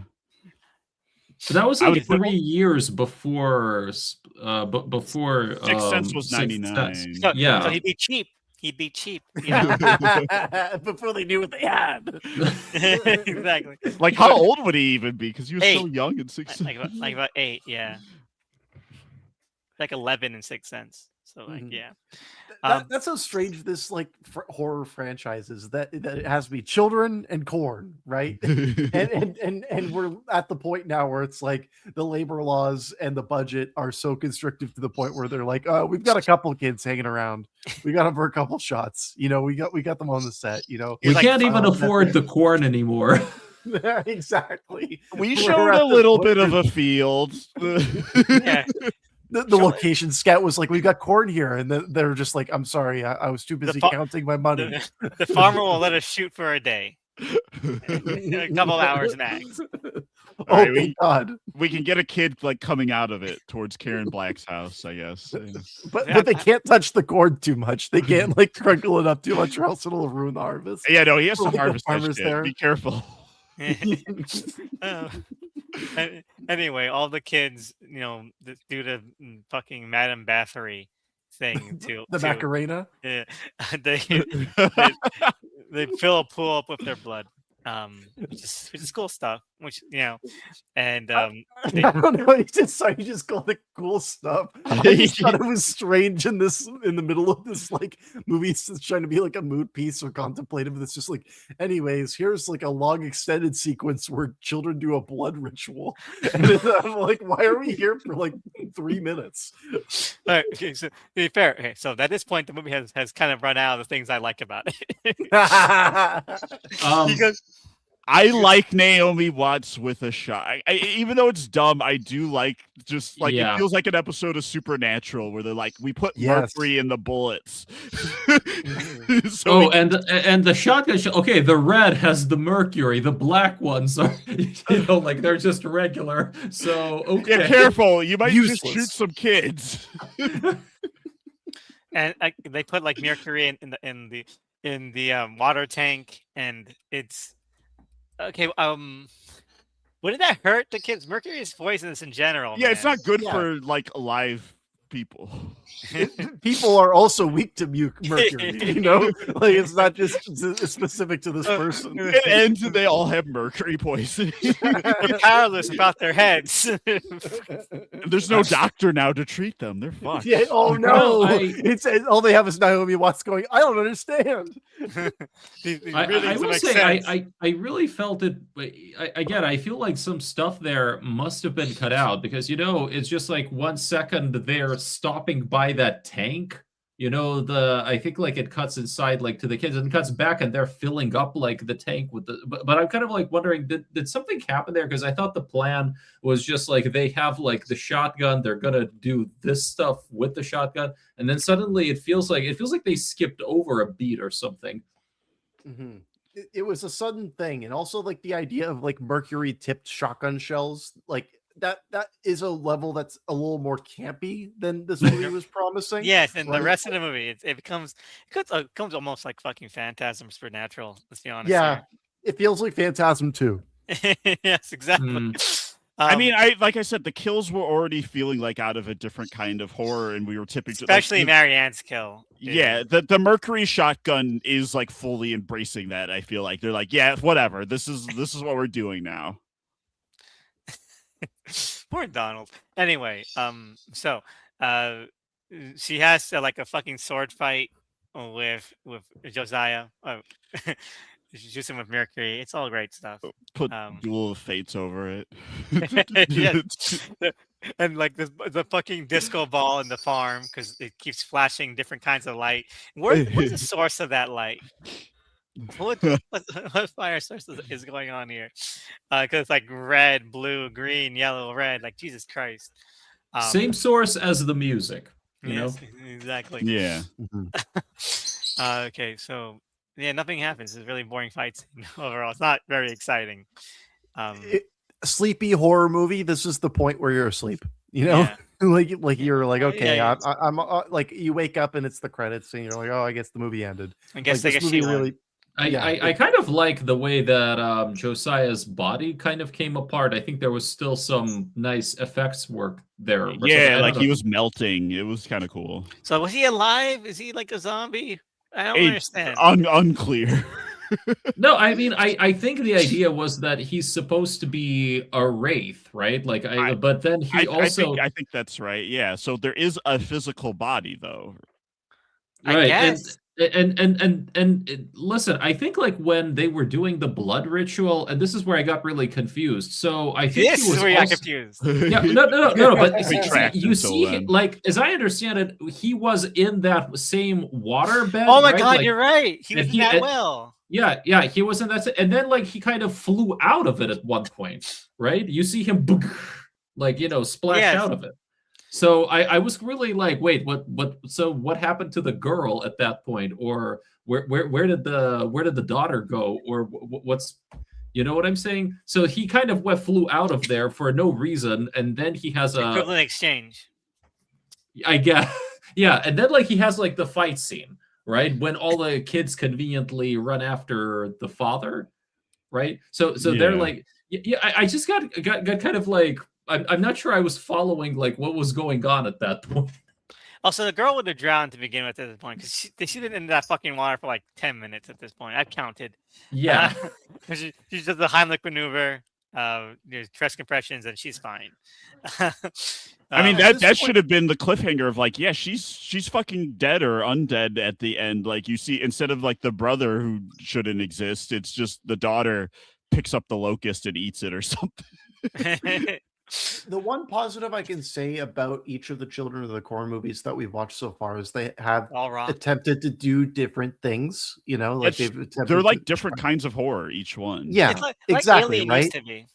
But the problem here is that like the climaxes all are kind of similar, Yes. like they all kind of reach a similar place. Like Urban Harvest felt so much different because it was like a fucking giant monster, like holy shit, let's enjoy that.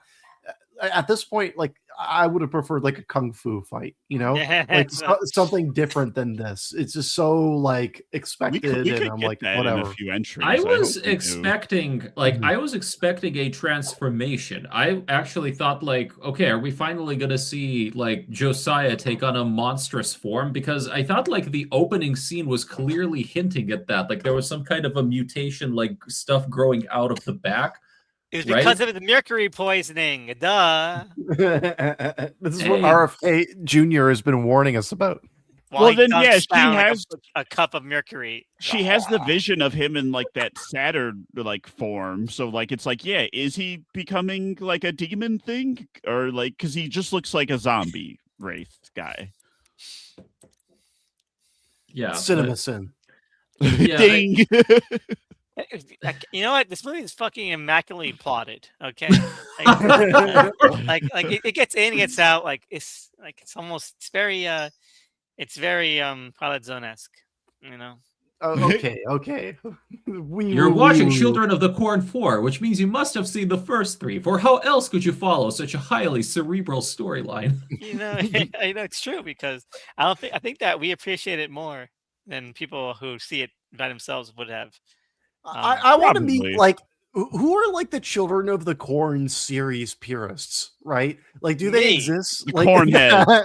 It's me now. I claim it. yeah, you're like, if that doesn't exist, it exists now. You are the creator of it, founder Yeah. of it. Yes, we're the Huskers. The Oh, Cornies? I like that. Yeah, Husker. Huskers sounds cool. Yeah. There's a bit of oomph to that name, like it takes a bit out of you when you say it. That's how you know it's good. Exactly. It's like Huskers. Anyway, so the mom's dead. And They so, barely look sad. There's Yeah. like, yeah, damn. thank God she's not burning anymore. I can go back to the city. Back to my real life. Well, Naomi Watts is like, I only got paid $5,000 for this movie. I'm not gonna actually be sad at this scene. Like, it's like she's like, well, on to the next role. The is how it brother feels. looks the saddest. yeah, Actually, the brother who should not exist, and also has a weird. is What's the maybe timeline? possessed. I don't know. Cliffhanger that will probably not be followed Yeah, up oh, on in the these next one. characters are coming. Yeah, when are we gonna get to the one where it actually has continuity of character? Where they're like, Yeah. no, these are our protagonists. We're carrying them over. I wish that this movie opened up and it was just like everything changed when the German corn came. I keep thinking that, like, who has the rights, and can we just make like a fucking weird sequel to like a random version? Like, this is a sequel to, Field of Terror only. Yeah, exactly. We're ignoring all the other ones except for Field of Terror or Revelation or some shit. Put out like a Jeremy Boring-esque, like self-inflated press memo where we're like, we're happy to support the fans of the Children of the Corn Urban Genesis. Harvest fandom. Like, I mean, that's we're the here one for they Isaac. should do a direct sequel to. And we can shoot Or in you say like Germany. Isaac's return. Yeah. I think it would be cool if somebody like some German, or Austrian or Swedish filmmaker actually made kind of like a loose sequel to Urban Harvest, one that's actually set like in Europe with like, Yes. like somehow this mysterious corn arrives, right? Like and then like shit It's gets 28 real. days later, but with corn. Yeah, exactly. I'll go a step further. I say give this to Lars von Trier. I want to see what Lars von Trier does with the Children of the Corn franchise. And, all right, and so so then at the end they ride off into the sunset. Maybe one's possessed, maybe one's not. Who cares? But that's Children of the Corn. The Gathering. What was the Gathering? That's a really fucking dumb subtitle. They gathered the kids. I don't know. The temperature gathered. Did all the kids kill their parents? They the ones we saw, like Donald just watches his mom get killed, right? Like he's not Yeah. actively like doing it, which was interesting, but like it kind of just felt like, yeah, is that what all the kids are kind of just under us? They're just standing there. Because they didn't kill the dad. They didn't even try to, really, after a certain point. So I don't think killing the parents is like a really important thing. in this one. It's just Josiah has his personal agenda, which is unclear. But he seems like he just calls the shot of like, hey, Well, I want these guys taken care of. Next time, all parents. See, this is part of his origin story. Makes complete sense now. Got to kill all the parents next time. He wrote down. that was just one I messed flaw. it up this time. Next time will be perfect. All right, so let's go on the bingo list. Cornfield, yes. Partially, Kind of. Kind of feels like a cheat, but yes. If we see it, corn-based kills, no. I'm gonna say no. No. Farm-based kills, plenty. Yeah. There's scythe. There's like the fucking rake stuff. Yeah, like it's. There's a fight scene in the end. I felt bad for that homeless guy. He gets like stabbed in the like gonads, and then he's pinned on like every like limb, and then crushed. Josiah keeps on like using his body for weird shit.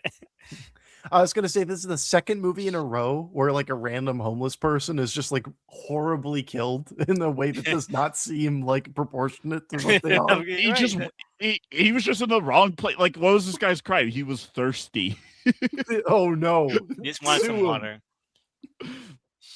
I can't trust he watched with Hunter Rose now because he did that to that poor man. Can't trust him.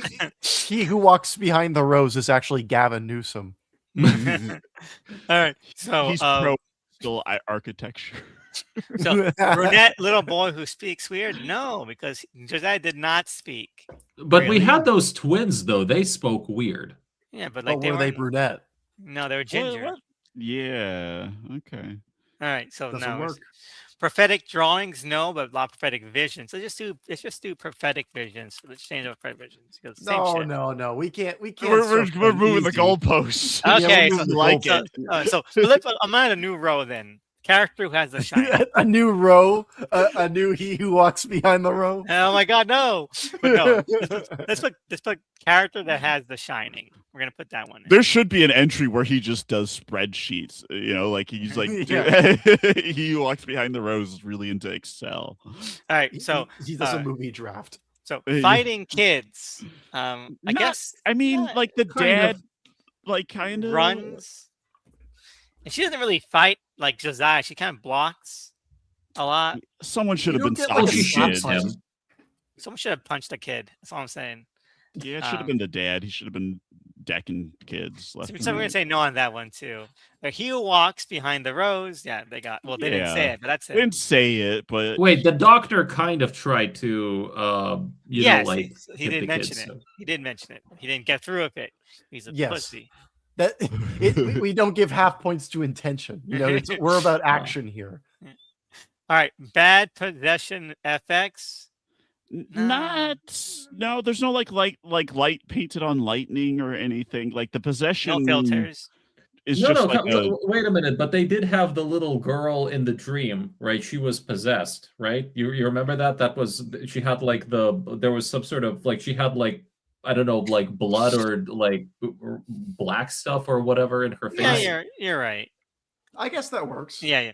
All right. Religion, yes. Yeah, kinda. That radio thing that keeps coming on where it's like the blood of Israel will run through the street.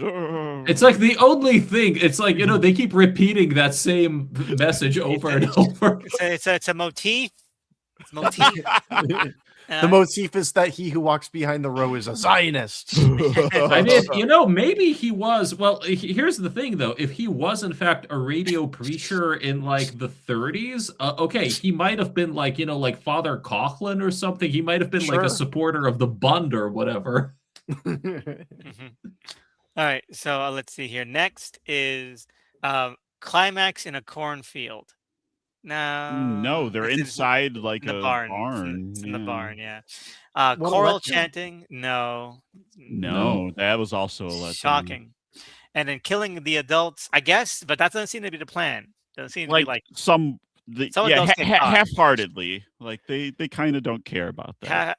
Some of the adults get caught in the crossfire. It's more the thing. it feels more like it needed to be that way for the sake of a body count rather than it being like the inciting incident or like the reason that all of this plot is moving forward, right? So Mhm.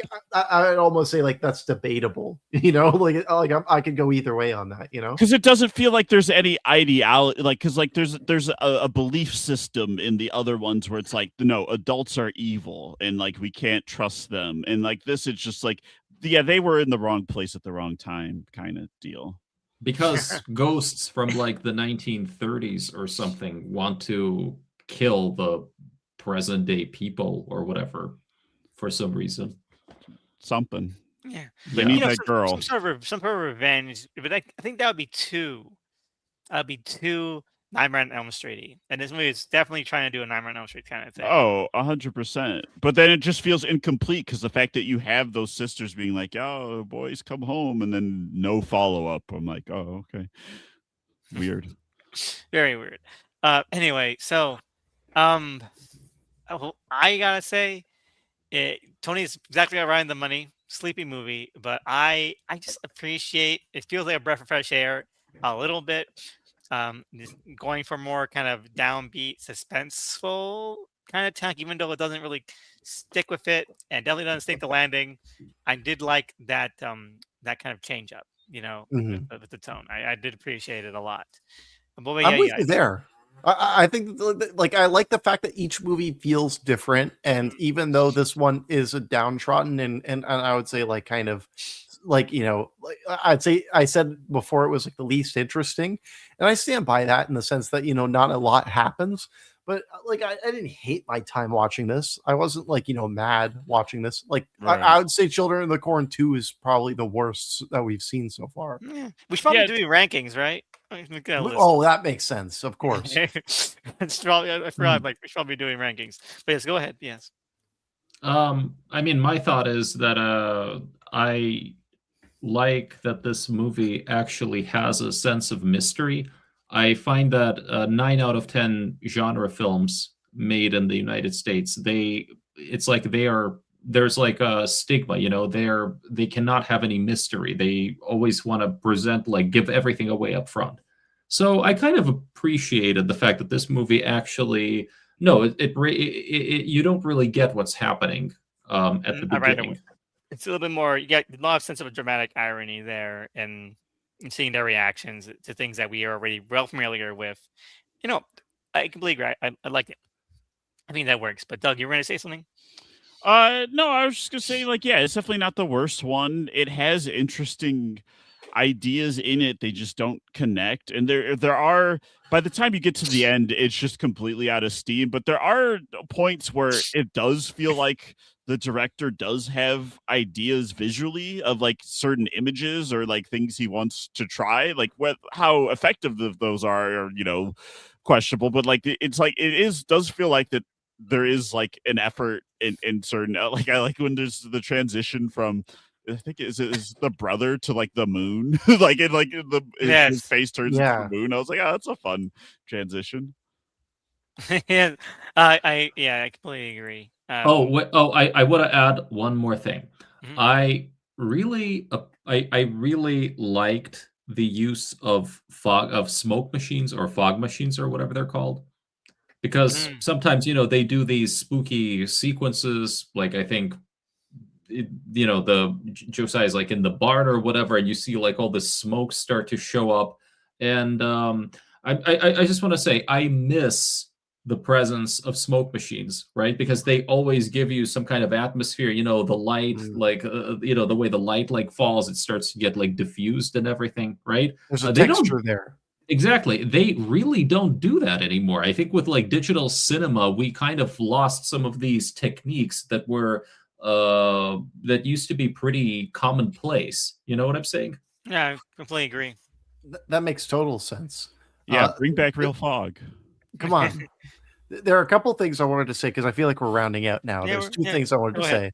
say. One, instead of watching this movie, I feel like anybody who wants what this kind of movie is would be better off watching the Australian film Next of Kin Mm. from 1982, I think it is. Hmm. That movie is kind of like post Shining kind of like surrealism kind of thing, you know. Very interesting film. The second thing I wanted to say is that Elvis, you did say that Eva Mendes is in the next one, but you did not tell us that David Carradine is going to be in Children of the Corn David 5. Carradine, Fred Williamson. There's an Arquette. One I didn't know about. I just can't wait for all the autoerotic asphyxiation jokes we're gonna make. Oh my god, that's one already. But yeah, I know.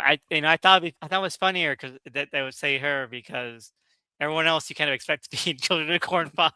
I'm sorry, but David. Let's see here. I'm excited. I am. Yeah, what if that's the best one? What if it is? You know, and I can't wait to see what Josiah's up to next because now it does not look like there's a lot of kids like looking through these like pictures. It's like teens, adults. Hey, you know what? They're kids still. Oh, there might be one or two. Yeah. You know, I'm talking about them. You know, teenagers are kids. Don't you understand? Oh yeah, they're not. What's the cutoff age? 19. But anyway, directed by Ethan Wiley, who worked on House 2, The Second Story, Blackwater Exorcism, no relation to Noah. Special effects on Return of the Jedi. So I don't know. Maybe this will have like the best effects ever. Yeah, maybe. I'm excited. It does have a cool poster with all these teens on it. That's what I want to see. Teens on teens in a scarecrow and a scythe. That tells me. Wait, so he both wrote and directed the fifth one, right? So that's what you know it's gonna be good. Oh, it's a labor of love. Labor of love. It's passion project. You know, I feel like I should probably take some notes from my spec script I'm writing for Children of the Corn. Oh, that's what this was. You're using this as a backdoor, pitch. You're like, okay, so we did this whole podcast series, and that's why I should have the rights to. I know, but now it would have to be a streaming series on Peacock or something. Like you can't do a movie. It has to be. You got to stretch it out. You got to Surf Dracula that shit. That's kind of the children don't even show up until the last few episodes. That's kind of what this way was, to be honest. Yeah, so stretch it out more. Grace is gonna give it like entire backstory. We're gonna see her life in New the York, city. It's entire like 2 episodes flashback. You know, it's gonna be like Lost structure. Flashbacks, but then it's still some action happening in real time. Find out how Grace got that one tattoo. Spend a whole episode on that. She's not really a brunette. It's crazy. We have to go back. Anyway, Children of the Corn: The Gathering. We're 4 in. We got like more than half to go left. Any regrets? So far, not. It's pretty fun. The quality is all over the place, but like it's not as dire as I feared. Like there's like at least stuff there.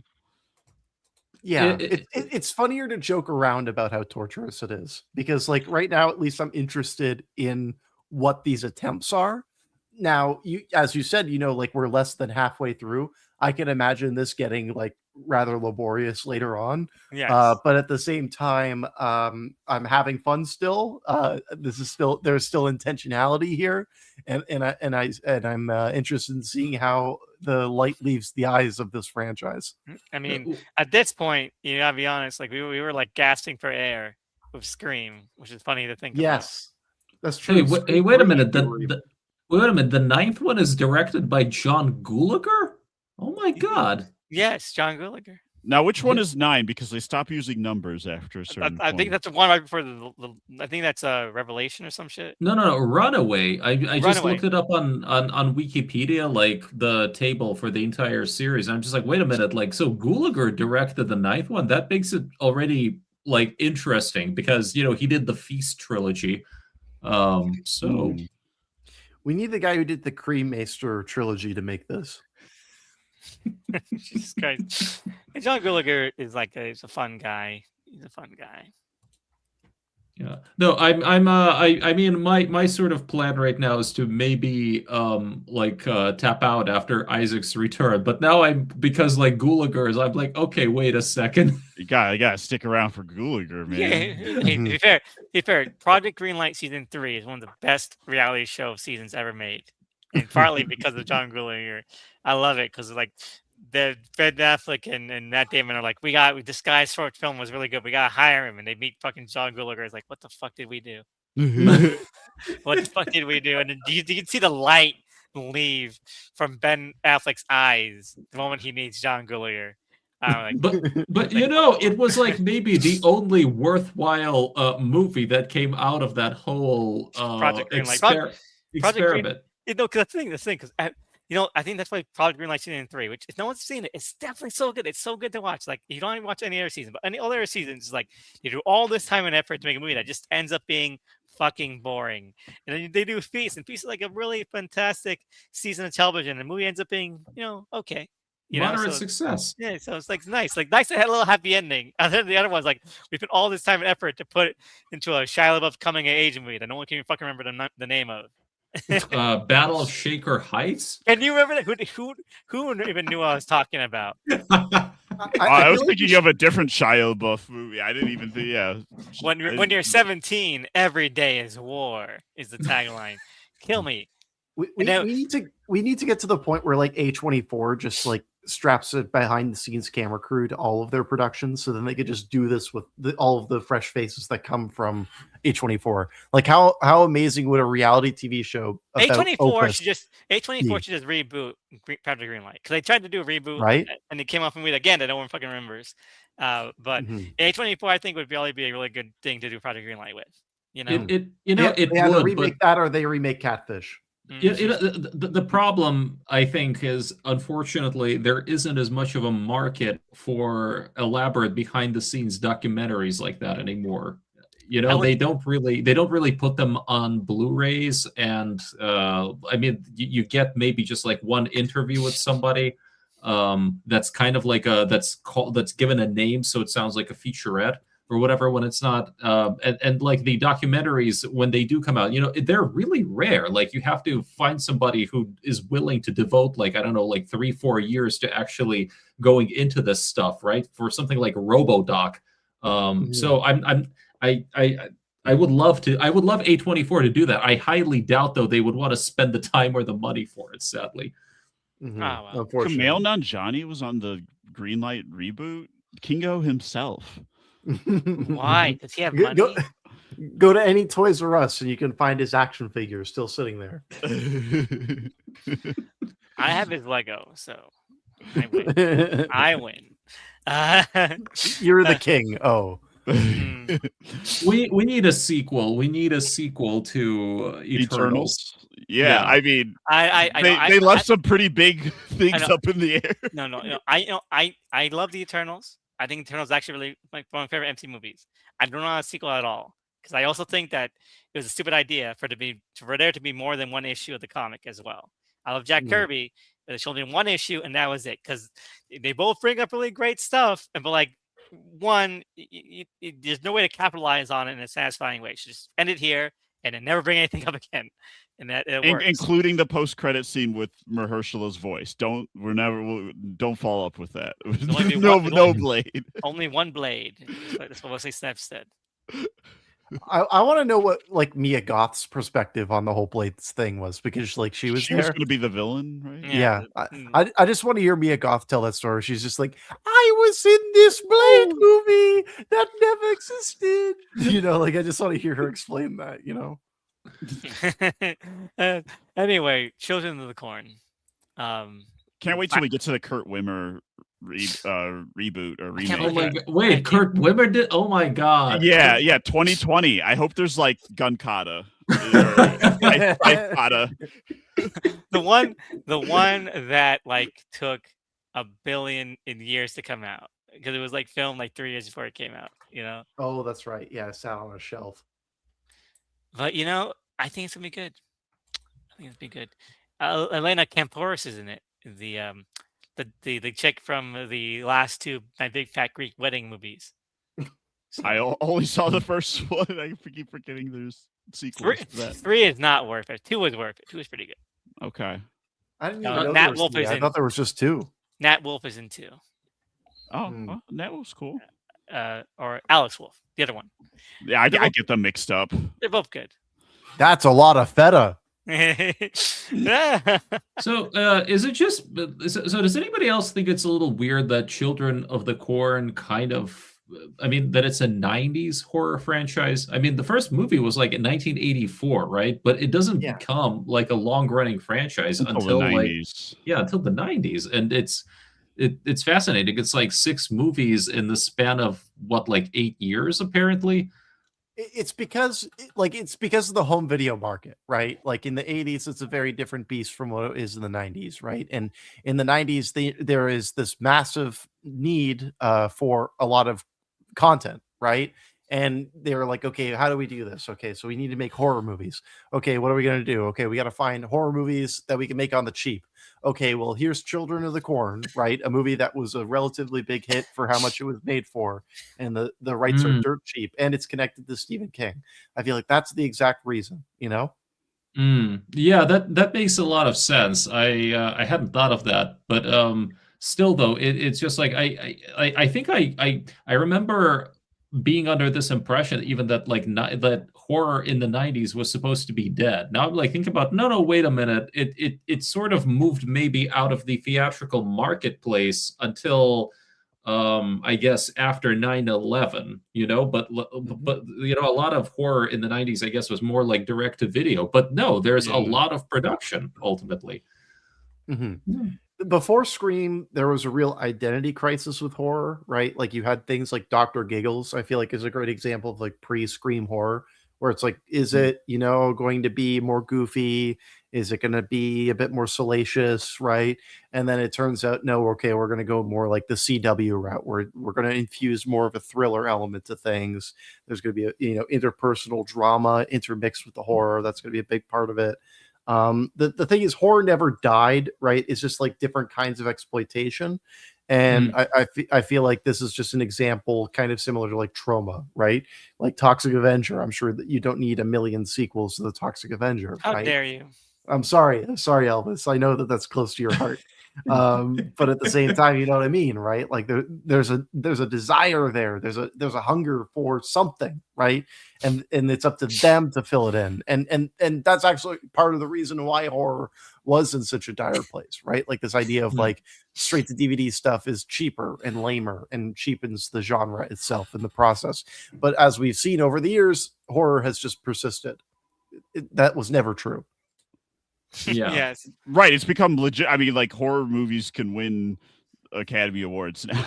So wait, you're saying we could write an award-winning Children of the Corn movie? Yes, of course. It's only a matter of time. Statistically speaking, right? If they It make enough needs to Children of be the Corn about movies. generational trauma.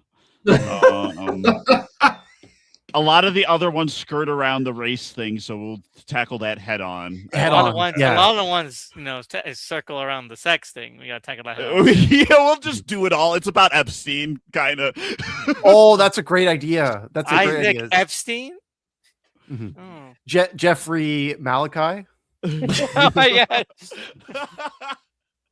Oh my god. Anyway, I think we're definitely running out of things to say at this point. Yeah, we're giving away too much good ideas too. We gotta ourselves. That's only one way to look at it, Elvis. Like in my eyes, we're just getting started. Yeah. All right. So any last thoughts? No. All right. So Doug, let us know where we can find you. Yeah, at the Doug Files on Twitter, and then me and Tony host a movie podcast. These guys got juice.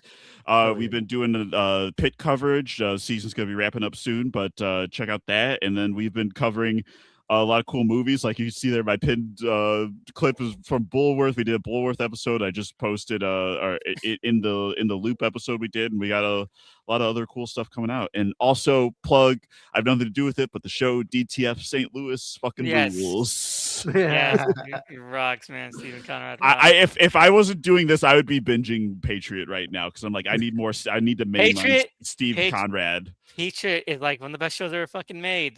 The structural. Sorry, what's it called? The structural dynamics of flow. It's such a great gag. I love it. Yeah, the Patriot. Anyway, Mikhail, let's know where you can find you. I'm at MLS 532. I think I noticed also like it says MLS 53 on the like on the cover page. No, but it's MLS 532. And I run shit. the it's okay. Anyway, I'm also I have a Substack newsletter called Textual Variations. So textualvariations.substack.com recently published a really long article about the Sinister Six movie, which actually delves into what that movie was really about because nobody seems to like have a clue really.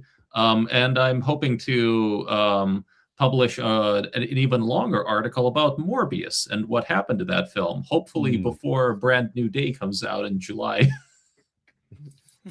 Okay. I hope it renews interest in the Sony Universal Spider-Man I need characters. I need this Sinister Six movie to come out. Let's do it. Anyway, Tony, would you see where we can find you? As you can see on the screen, you can find me at Poor Old Rolo Tony. And as for plugs, Doug already mentioned, we host These Guys Got Juice. As I had said on the last episode, and now in the wake of this episode, the Larry Fessenden interview has dropped. Give it a listen. And also, you know what? While we're plugging things, let's plug Larry Fessenden's newest film. Yes. Trauma or Monsters All, which had its premiere this Friday. I need to watch all those now. I do.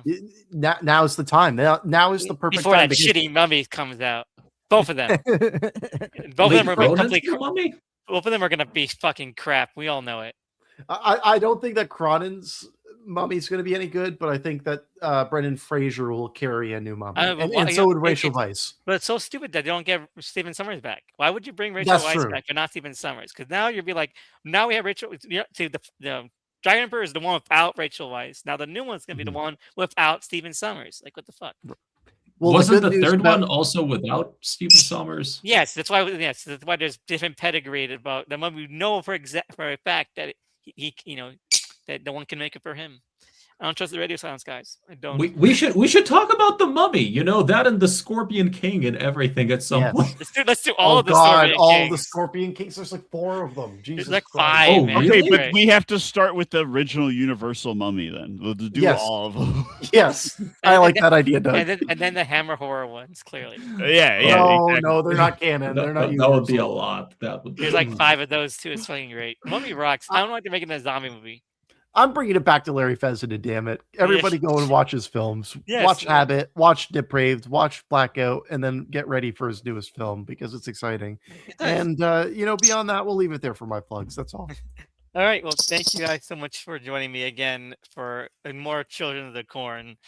With the mention, we're going to come back next week for, what's it called?